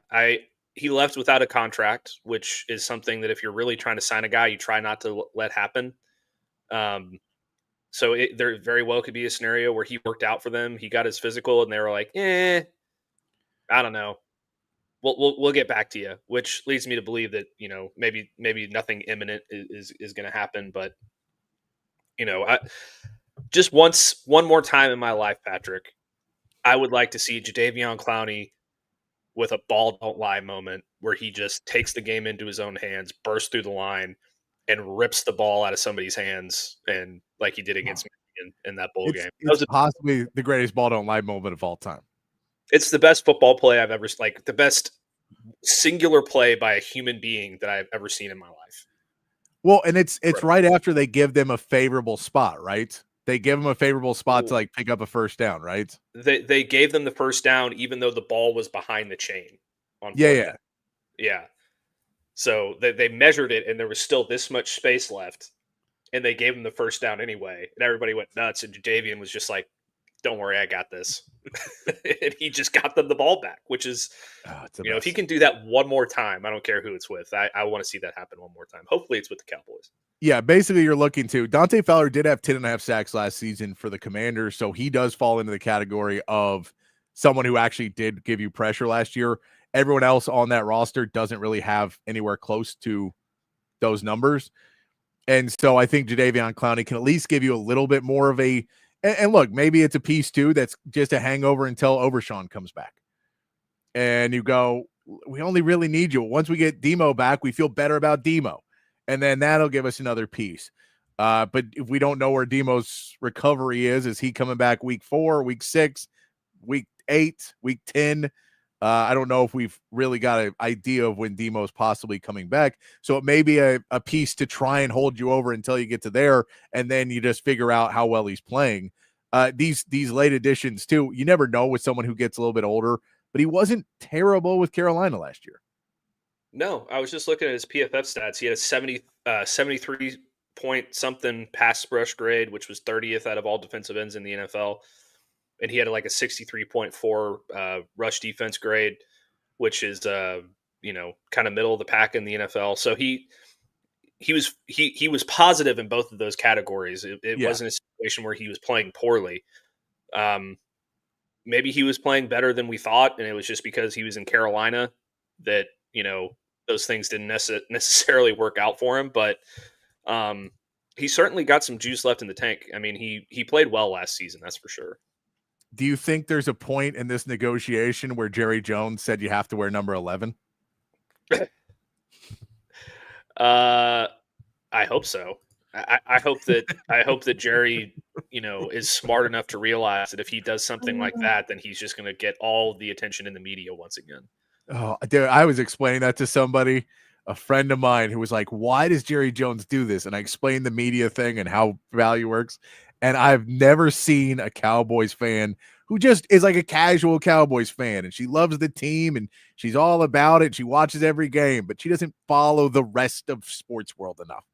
And saw her face just drop with the reality of like, he cares more about, but no, they won't be America's team forever. Really? Have they been winning enough to be America's team? No, I'm telling you, it's not about that. And so it was a really depressing world for her after that. To hear that the Cowboys, it's like, yeah, no, it's about media. And I think you're right. Like, that's the one you go, he goes to Clowney and goes, let's put you in number 11. I think you'd look good in that. Clowney goes, let's not do that to me. How about we don't do that? How about we don't give me hyper unrealistic expectations of what you want from me, and just have Clowney come in and be a good football player with a lot of experience, has played around. He's played on some bad teams. He's played on some good teams. Because like he had that Ravens year where he wasn't bad at the Ravens, but around that was the Browns and the Panthers, which are just not good teams. And I could see him, maybe wanting to get the feel of the room in Dallas too, because I think as guys get older like that too, there is a bit of ring chasing. There is a bit of, I don't want to lose anymore. You don't want to be 32 years old, playing in the league. You're all beat up and you get in, you're like week 15, you're still supposed to show up and be positive. Man, this could be my last run and we're just going to try and win 4 games. I don't want to be here anymore. I'm ready to move on. And so that could be part of the conversation between the two as well of, if you guys suck, can I get cut? Go play somewhere else? I don't necessarily want to be here. And if he says that to Jerry, he ain't getting signed by Jerry. So, and I mean, maybe he asked him to talk to his agent and that was the end of the conversation. They shut it down. Who knows in all of these, these worlds.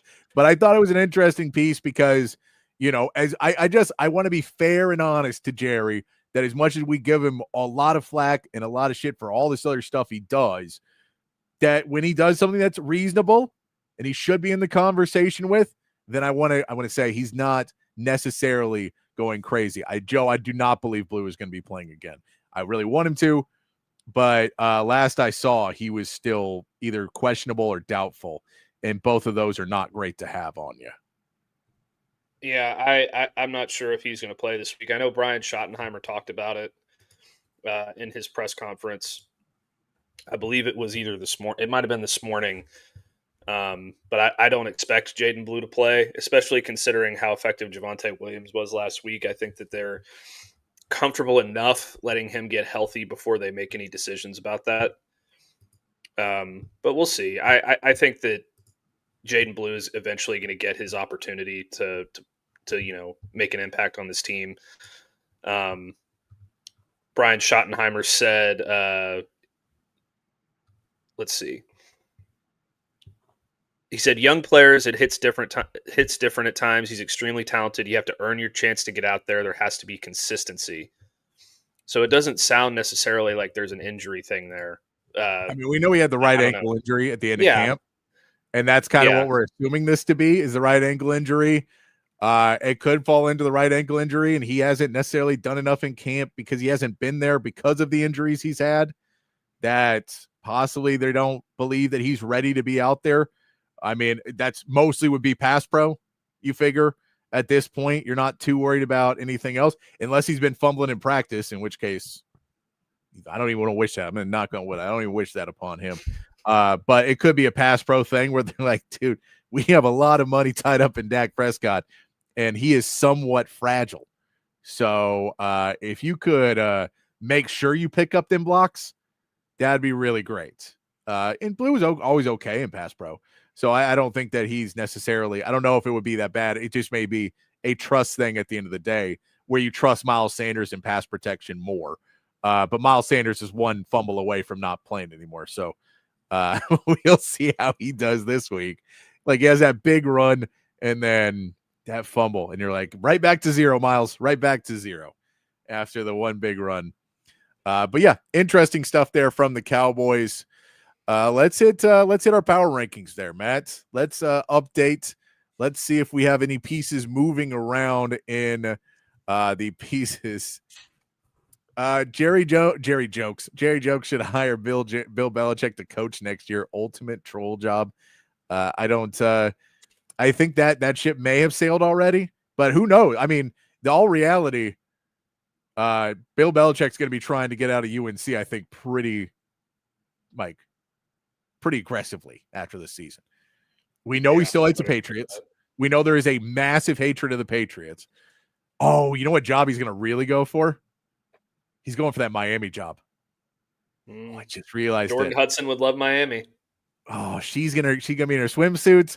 He can go out there and try and play the Patriots twice a year.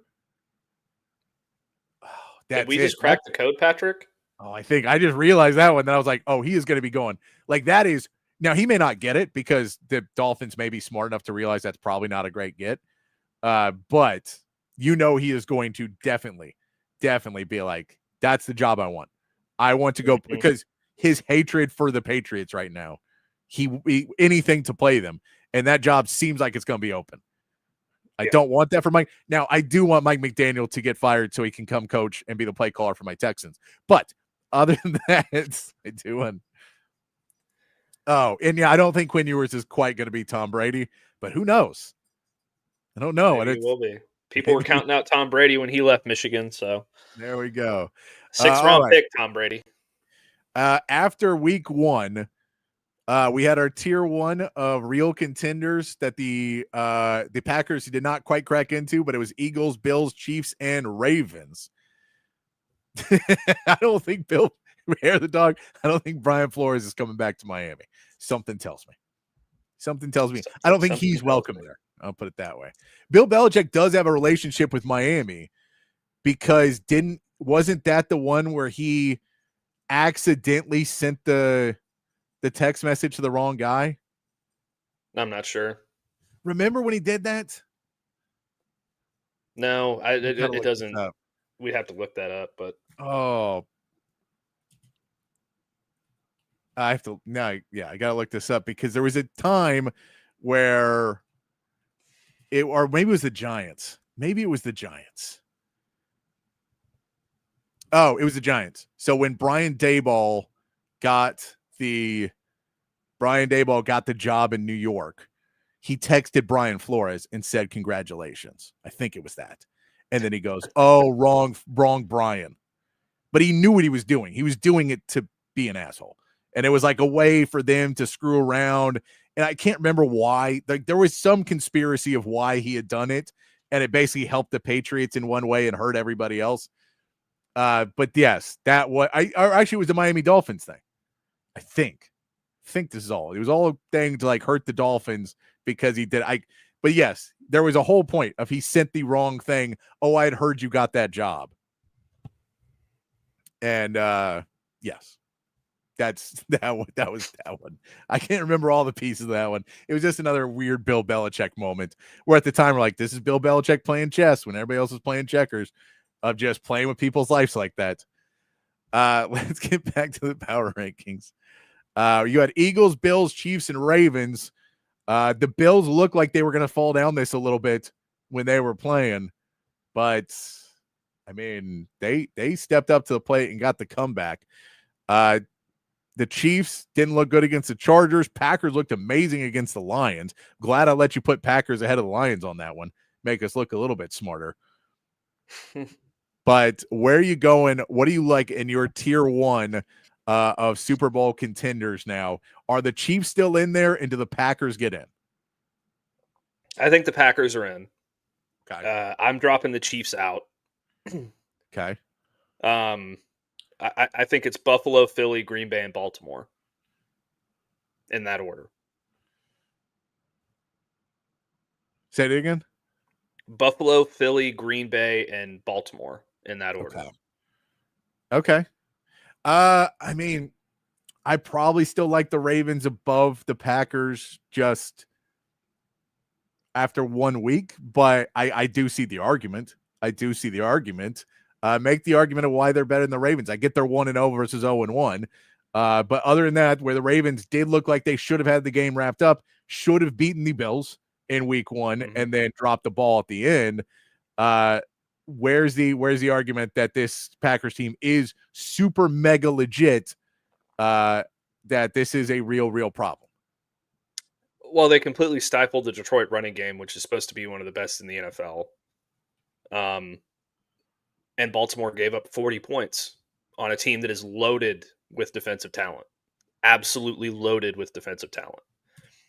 So I just felt like the Green Bay defense held up really well against a really good offense in Detroit, and how much of Ben Johnson not being there is still yet to be seen. But,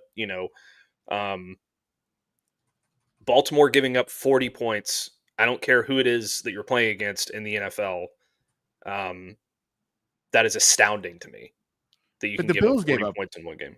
The Bills gave up but the Bills won, and they came back, and they don't have the amount of talent that Baltimore has on defense. So that leads me to believe that there is some sort of issue in that defensive room, that things haven't really come together for them. All right. So we'll have the Bills at 1, the Eagles at 2, Packers at 3, and the Ravens at 4 in your new tier 1. Moves around a little bit. Buffalo takes over the top spot. The Packers crack into it, and we drop down to tier 2 now. The tier 2 for this would be the Chiefs now falling into tier 2 at this moment because they were in tier 1 the week before. They have now dropped down.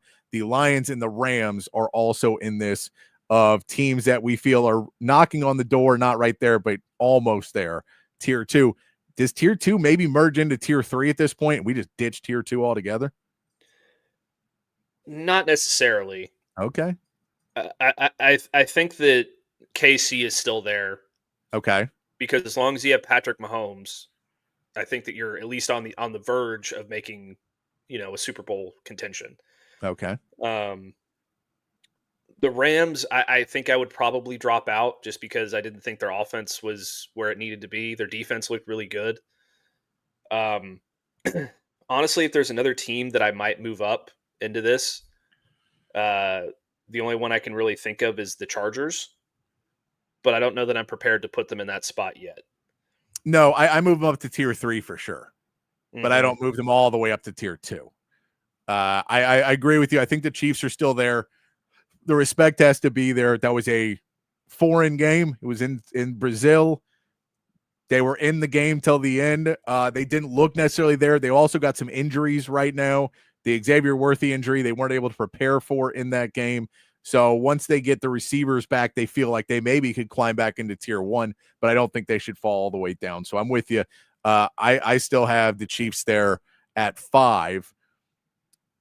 So do we keep the Rams or the Lions in tier 2? Are they still 6 and 7, or does someone jump above them? Do the Commanders or the Bucks? Because I know the Broncos did not necessarily look like the team that was going to take over the world in week 1. I think they'll be much better, but I don't think they deserve to move up a bunch in the power rankings for week 1. Yeah, I think that you can leave the Rams up there for now because, I mean, I know I said their offense didn't necessarily blow me out of the water, but you're also playing what might be one of the best defenses in the NFL in the Texans. You made a lot of timely plays. Matthew Stafford looked good, and your defense held up really well. So I think you can leave the Rams in there for now in tier 2, just for now. We'll see how they look this week. I think you can make the argument that Washington should be up there. Yeah. So yeah, I'd probably put Washington up there now, but then that would close out that tier for me. All right. We'll put the Commanders right up in there into tier 2, and that gives us your tier 2 is the Chiefs at 5, the Rams at 6, and the Commanders at 7. That now puts us at 8. Do you drop the Lions further than 8? I know they did not look good.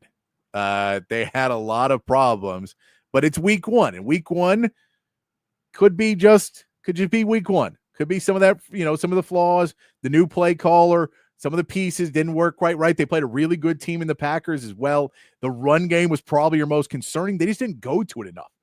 And that feels like a young play caller issue that you can kind of work, as Dan Campbell works with this week, and be like, you cannot refuse to run the ball. I get we were down. I get there was issues. We have to run the ball. We have David Montgomery and Jahmyr Gibbs. We have to run the football some. I don't think they'll necessarily be that far down all the time where it is, unless you're playing a team where the Packers just seem to be hitting. So I'm fine with the Lions still being at 8 for me here in tier 3. I would probably move the Chargers above them. I think the Chargers are my number 1 tier 3 team right now. Okay. I mean, they look good. Detroit's right after them. They look good. The Quentin Johnson thing. I picked up Quentin Johnson in both my leagues. That was a guy I thought was going to be great out of high school or great out of college, and then just completely didn't get anything going. And now week 1, you're like, oh, he figured it out. How much did that last? And that's kind of like the Chargers and the Lions to me are both 2 teams. I'm like, is this the real team we saw in week 1? And I'm curious about both of them. I'm fine with putting the Chargers above the Lions right now because I think that this will sort itself out by itself, that the Chargers will, either regress to the means and the Lions will regress to their abilities as well. But just on week 1, what we saw versus what, my whole argument with the Chargers, like they're just going to run the ball and Justin Herbert and all this. And that was completely thrown out the window. That was completely untrue. They threw the ball a ton and let Justin Herbert be a great quarterback for them. So I'm good with moving the Chargers up into tier 3 there at number 8, then putting our Lions at number 9. Do you get any movement there from the Broncos and Bucks at 10 and 11, or do you move anybody? Did they step up or step down? I know the Broncos didn't look great in week 1. They weren't terrible. They just didn't look great. I think you can leave them there. I don't see any reason to move them down any further. This is where it's going to kind of get dicey because a lot of these teams here in the middle of the pack did not perform as well as I would have hoped they would. Yeah. Let's let me pull up here. So tier 4 for us. We started with the Bengals. Then we had the Vikings, the 49ers, and the Texans. Outside of that, there's no one else who I think performed. Maybe the Cowboys move back up in this.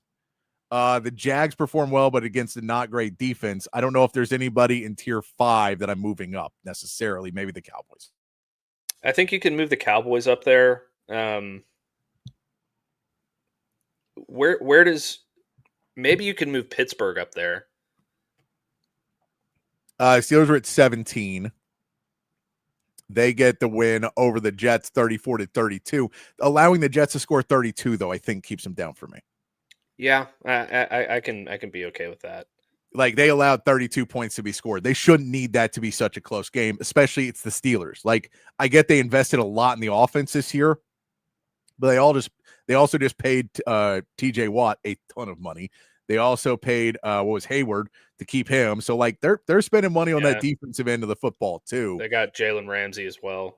Jalen Ramsey. So to allow 32 points, I'm not going to pat them on the back just yet for beating the Jets. You got to do better than beating the Jets. The rule of thumb: if your win is over a bad team, you don't necessarily move up any further. So here's what I would do. Okay, I would move the Cowboys to 16. And then close out tier 4 there. So keep the Bengals, Vikings, 49ers, and Texans all where they're at? Yes. I guess Maybe 17, I believe, though, because we moved somebody up. So all our rankings are moved slightly off. We moved the Chargers up. So I saw them in. Yeah. So I would just slide Dallas into the last team in tier 4. Above Arizona and Pittsburgh and all of them. So the Cowboys move back up to 16. The Bengals, do they move down at all for you? They win 17-16 over the Browns. Their defense looks way better than we thought, but it's against the Browns, and then they're just not able to score. I mean, part of that is the offensive line looks not great, but when you're talking about spending all this money on Joe Burrow, Jamar Chase, and T. Higgins, like that's your whole piece. And those dudes, 17 points.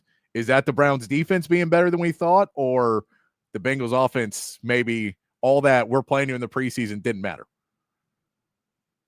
I just think that like the other teams in this tier didn't do anything to move them above Cincinnati in my book. So I think you can leave them there. I mean, Cleveland does have a good defense. They do. They got Myles Garrett, got one of the best defensive players in the league, if not the best. I mean, like, I think the Vikings have an argument for it, but again, they allowed 24 points to be scored on them by Caleb Williams. So that does, they allowed 17 from Caleb Williams and 7 on throwing a pick 6. Well, yeah, but also your offense didn't score in the first 3 quarters. I agree. So yes, there's things where I think the Vikings are making that argument, but they haven't made it yet.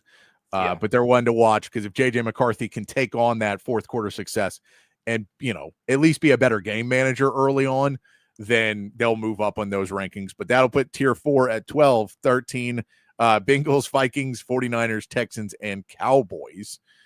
We'll pull that off there now. So now you're looking at team 17.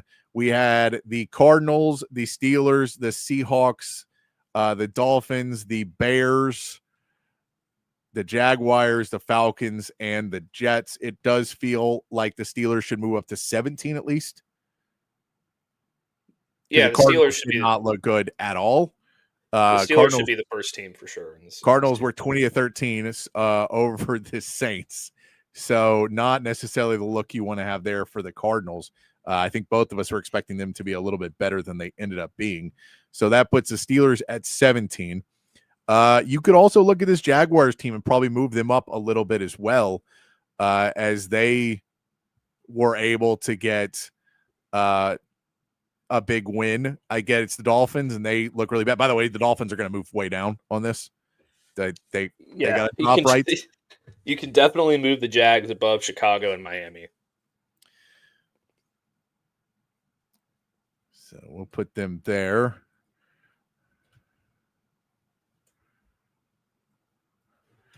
I mean, do you want to put? I mean, how far are we moving the Cardinals down? Are we just letting that be that they look pretty bad against a Saints team that we're projecting to be the worst team in the league? I think you put them behind Jacksonville. Okay, so we put Jacksonville up here. What about the Seahawks? They end up losing to the 49ers 13-17. I think it should still be Pittsburgh, Seattle, and then Jacksonville, Arizona. Okay.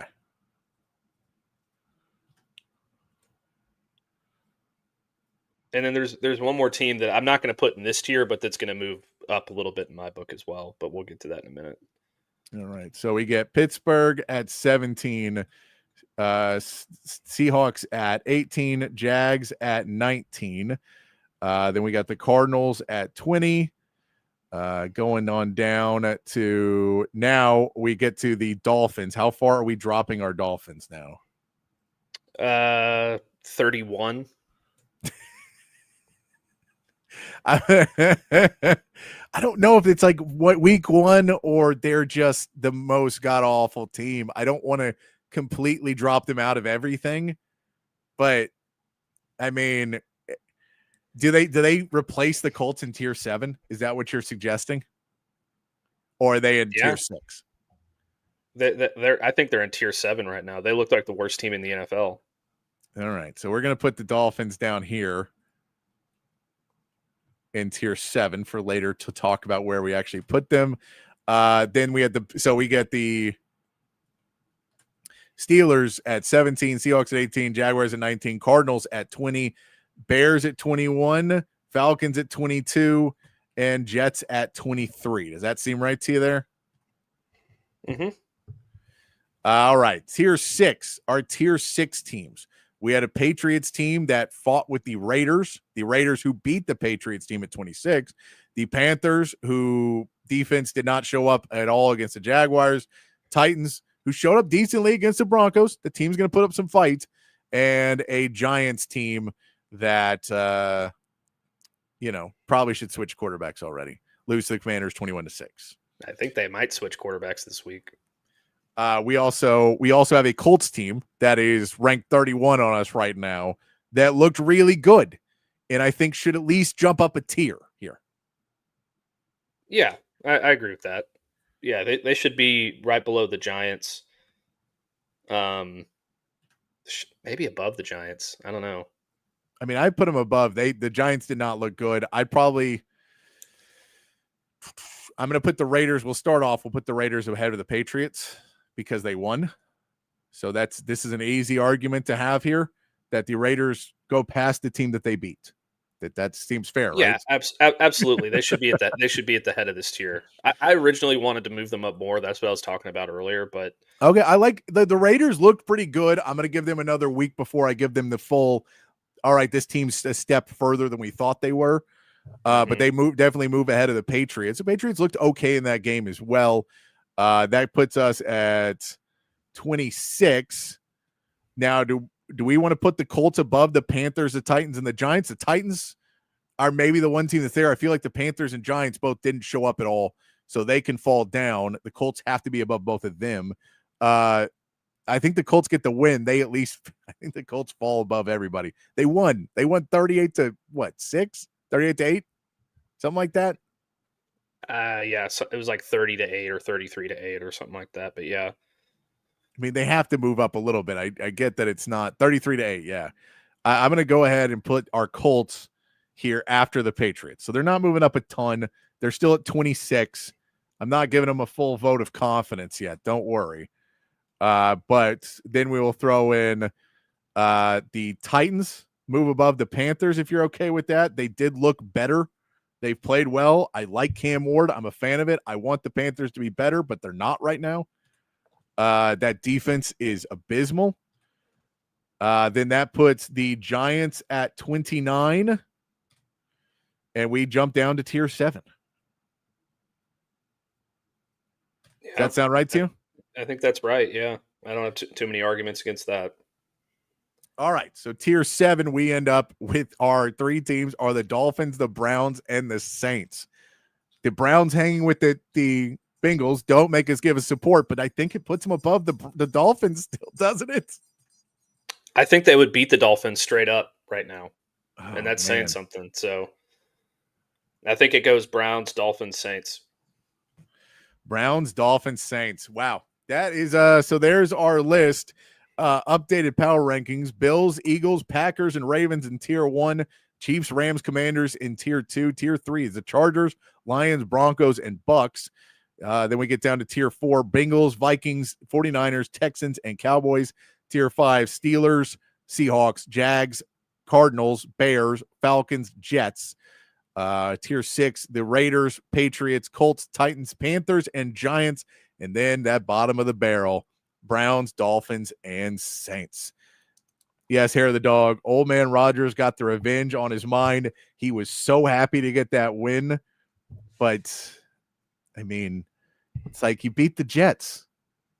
You beat the Jets. Is that really what we're going to cheer about, guys? You can feel that way. But it's a bad look to make it public. Yeah, well, it's Aaron Rodgers. It's just the first hint of Aaron Rodgers. The rumors are that the Dolphins have gotten at least a phone call about Tyreek Hill, and you have to assume it's Pittsburgh at this point. People keep pointing to Kansas City, but then they're like, there's no rumors that Kansas City ever did any of that. I get that Kansas City, especially if Xavier Worthy's injury is worse than we hope it is, then I get that they're like, we just need another wide receiver. And so we'll take him on for one more year. But you already have one suspended receiver. You get another one hurt. You got Kareem Hunt, who had his suspension for his stuff early on, the Kareem Hunt one was always not as bad. Like, it wasn't good, but it wasn't as bad as maybe it was made out to be. That one was on a different level. But then we get Tyreek Hill. Do we get something to happen here, Matt? Yep. Good stuff here for the Cowboys. Okay. The Dallas Cowboys could be without cornerback Deron Bland for a couple of weeks because of a right foot injury he suffered in practice on Monday, according to Todd Archer of ESPN. Yikes. That's not what you want to see. That's not what you want to see for the Cowboys. I saw the report that Deron Bland missed practice and it was in a boot. I didn't know how bad it was going to be, though. But, the good news is you're not a Cowboys fan anymore. So, that's the good news. Yeah. It's hard. It's hard, man. As somebody who walked away from the Texans because of incompetent ownership, and then the owner didn't change, but they fixed some of the problems. And so I went back. At that time away, you're like, I still want to root for this team, but I am not going to give them the satisfaction of turning them on a Sunday and watching them. I'm going to stay away from them. I'm not going to buy any of their merch and do any of that stuff.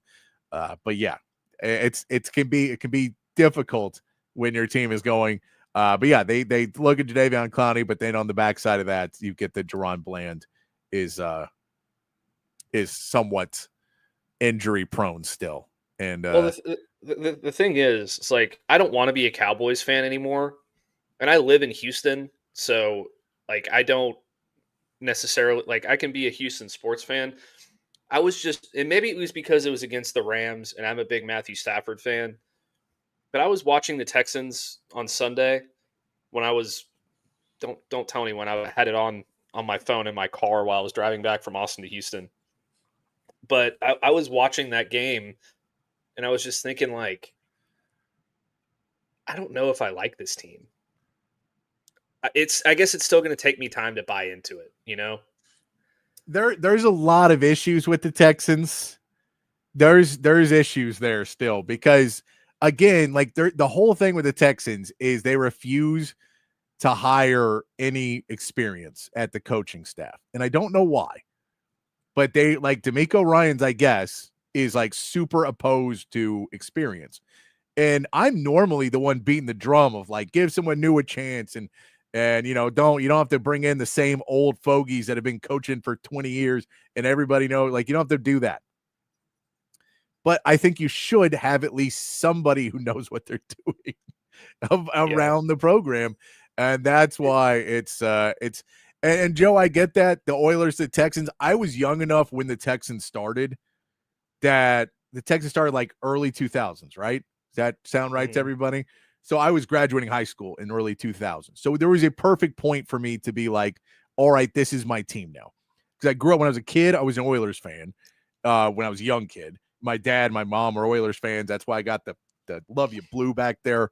Like that's, you know, the old story that my great aunt would tell was that it was when I was a very little kid that I was getting in a fight with my brother. She was watching us. We were in a fight, and then I just start calling him all of these horrible names, right? Just start laying into him with all these cusses and horrible things about him. And I'm a little kid, and she's like, what are you doing? She goes, Patrick, do you even know what those words mean? And I said, it means the Oilers are losing. And so my dad got a talking to after that, but that was like that. I grew up, wanted to be, you know, loved Warren Moon, had the Warren Moon action figures and Bruce Matthews, and all. It's, you know, is an Al Del Greco kicker fan. So I like had all that stuff. And then when the Texans, I was young enough to get into it. It's very hard to get into a team that pre-existed. I was thinking I was going to go with the Raiders at a point, because I was like, they're moving towns and get on ground floor of Las Vegas Raiders. But then there's so much dysfunction in that franchise too. You were like, this is not really better. This is also the son of a guy who bought a team. So not my favorite type of ownership is the descendants of people who have been there. But yeah, the Oilers back in the day were the best. I think that if, you know, the family that owns the Titans, if the Adams family, if they just let the Texans have the Oilers branding again, it would be so much easier for me to buy in. Yeah. But right now, there's just something weird with that team. It has nothing to do with the players on the team. It has nothing to do with the coaches. It's just like I watch them and I'm like, I'm trying to get behind it. And I'm just like, I just don't feel it yet. I get you. Maybe that'll come. There is still, and I'll give you that, there's a little bit of a creative team about them, right? Yeah, it feels like that the team was created on Madden and create a team, and it's a really terrible logo that somebody drew on their computer. Yeah, it doesn't feel quite right. The name is not really like that imaginative, and yeah, but then it's like you get the Oilers. The problem is the Adams family, not that the 2Ds, the 1D Adams family was sent from hell to ruin the fun of everyone from Houston. So they're never going to do the right thing and let us have it. They're going to put their own jerseys on it and sell their own merch because they realize the Oilers are a better brand than the Tennessee Titans. They know that. And so they don't want to give up the better brand. I wish that somehow the NFL could retroactively go back and be like, no, teams get to keep their names, which is what they did in the NBA for the Seattle Supersonics, that when they do eventually get another team, they can be the Supersonics again. And we're all going to be happy about that. Yeah, but I think they did that for the Browns too. They did it for the Browns as well. And they just had to that I think would have been the best case scenario. Would have been the best case scenario. Did not end up happening though, unfortunately. All right, let's take a break. I'll see if I can find a meathead here in the break. I don't think I have anything, so we'll see if we can find one here in the break, or we'll just wrap it up if we can't find anything. We only got a few minutes left, so we'll play these commercials. We'll come back and wrap things up here on Open Gym here on Texas Sports Unfiltered. At Sleep Cycle Center, we can treat your sleep apnea in various ways. My story starts 15 years ago with the loss of my father to undiagnosed untreated sleep apnea. And this is a very preventable disease, and treatment options are various. Millions of people across America have sleep apnea, and they fail to realize the early warning signs. Fatigue, daytime sleepiness, and snoring are the most common signs. We'll find the best solution using advanced technology, oral and epigenetic appliances, or CPAP. We offer weight loss, oral surgery, and laser treatments. Schedule your appointment today and get your sleep evaluation. If you're looking to remodel a kitchen, renovate your bathroom, or maybe add some new life to your outdoor space, reach out to our friends at McCall Custom Homes. They are custom home builders and renovators here in Central Texas, and they've been doing it in Central Texas for more than 40 years. It's a father-son team with a ton of experience, and all of that experience is here in the Austin area. So they know what it takes to turn an Austin area home into something truly, truly special. Right now, our friends at McCall Custom Homes are offering free estimates to TSU listeners so they can come out to your place, hear your vision, they can tell you what they can do, and then you can go from there. Don't just take my word for it. Check out their website, McCallCustomHomesATX.com. Look at the gallery of jobs they've done over the last 4 decades. And then when you're ready, again, reach out to them and they will come to you. McCallCustomHomesATX.com, or you can call or text Mike McCall directly at 512-633-9580. It's McCall Custom Homes. We build value into your home. Field goal, end zone, interception. What's up, kid? Just trying to write a new commercial for audiovisual consultations. You know, football season is about to start. Okay, so what have you got so far? Roses are red, violets are blue, football is awesome, our installations are too. Yeah, I don't think you're getting what I want. Okay, how about my football lies over the ocean? Boy. Yeah, I guess I just don't really understand this sport. Like, think about hockey, a sport played by real men. Fights, no TV timeouts, and no flopping. Yeah, that's why Audiovisual installs systems so that every customer feels like they're right there on the field. People's love for football might be hard to understand, but AVC can tackle any residential or home improvement to get you ready for the big game. Now you're getting it. Ready for the halftime show? What? Hug your kids, laugh with strangers, and make love to whoever the hell you want. Just call us at 255-8678. That's 512-255-8678. Back here on Open Gym, here on Texas Sports Unfiltered, wrapping it up on a Wednesday afternoon, ready to get into some more Texas football talk tomorrow. I did find you something. I found you something here. If we can get back to it. Here's a little clip. Apparently during the Giants game, there was a lot of questions if Malik Neighbors was getting upset with the offense. Malik Neighbors is unhappy with the team and everything else because of how he was sitting on the sideline. Here's Malik Neighbors' response to that. I know everybody was more focused on just me overall being mad I wasn't getting the ball. And it wasn't at all what I was being, what I was concerned about. I had 12 targets, so why would I argue about getting the ball if I had 12 targets? But, just overall, just how I played. And I don't think that why I was frustrated. Like I said, I was trying to get the offense going. I was trying to get people to let's get rolling. The lights was on, the game was on. It's time to play. I feel like that just got pushed over. And everybody was talking about just how I was had an attitude and stuff like that. It's just I got an NBF. I got a natural bitch face. That's just what it is. My face. I don't know. Like when y'all talk to me, I look the same way every time. I don't know. It's just how I am. But I guess I got a small one. There's Malik Neighbors. He's like, I'm not mad about anything. I got a natural bitch face, is what he has gone with. That is normally the resting bitch face, is what the normal term is, I believe. When somebody has a look that they're either constantly angry or constantly snarling or whatever else, that they just is a resting face. I've had that at points. I'll get that comment at bars sometimes. I'm just sitting in the back watching a game or something, and they're like, "You look like you're ready to fight everybody in here." I'm like, I'm having a good time. I don't know. I don't know what to tell you. Just focused on something else, and my brain's not there. Yeah, I've had that issue at various points in my life. I remember early on in our show, somebody in the comments was like, Matt looks like he's super pissed off.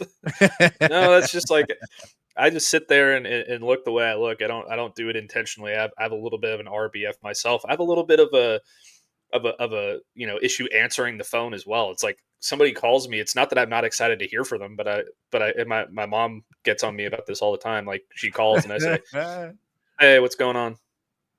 Like I'm not going to answer the phone every time being like, "Hey, hello." No, you got to bring that energy, Matt, all the time. Bring the energy. It's exhausting. And I think that, Malik Neighbors is probably glossing over the fact that he was getting pissed off because they weren't moving the ball, but that doesn't necessarily mean that he's being a problem. He's just, these guys are competitive. They get after it. They want to be successful. So I hate when they go to the sidelines and there's somebody yelling, because there's always somebody yelling on the sidelines of an NFL game every single time. Yeah. They just have to blow it out of proportion, which is what I think they did here. There you go. All right, we'll get more into more Texas football talk as we get closer and closer to the game. Maybe some Sark audio tomorrow. If they put that up fast enough, I'll pull it off and we'll play some for you tomorrow. Keep it rolling along here on another week. Appreciate all y'all in the chat and on the text line as well. We'll be back tomorrow, but until then, be kind, be safe, keep your underwear clean. We'll see you right back here tomorrow for more from Open Gym.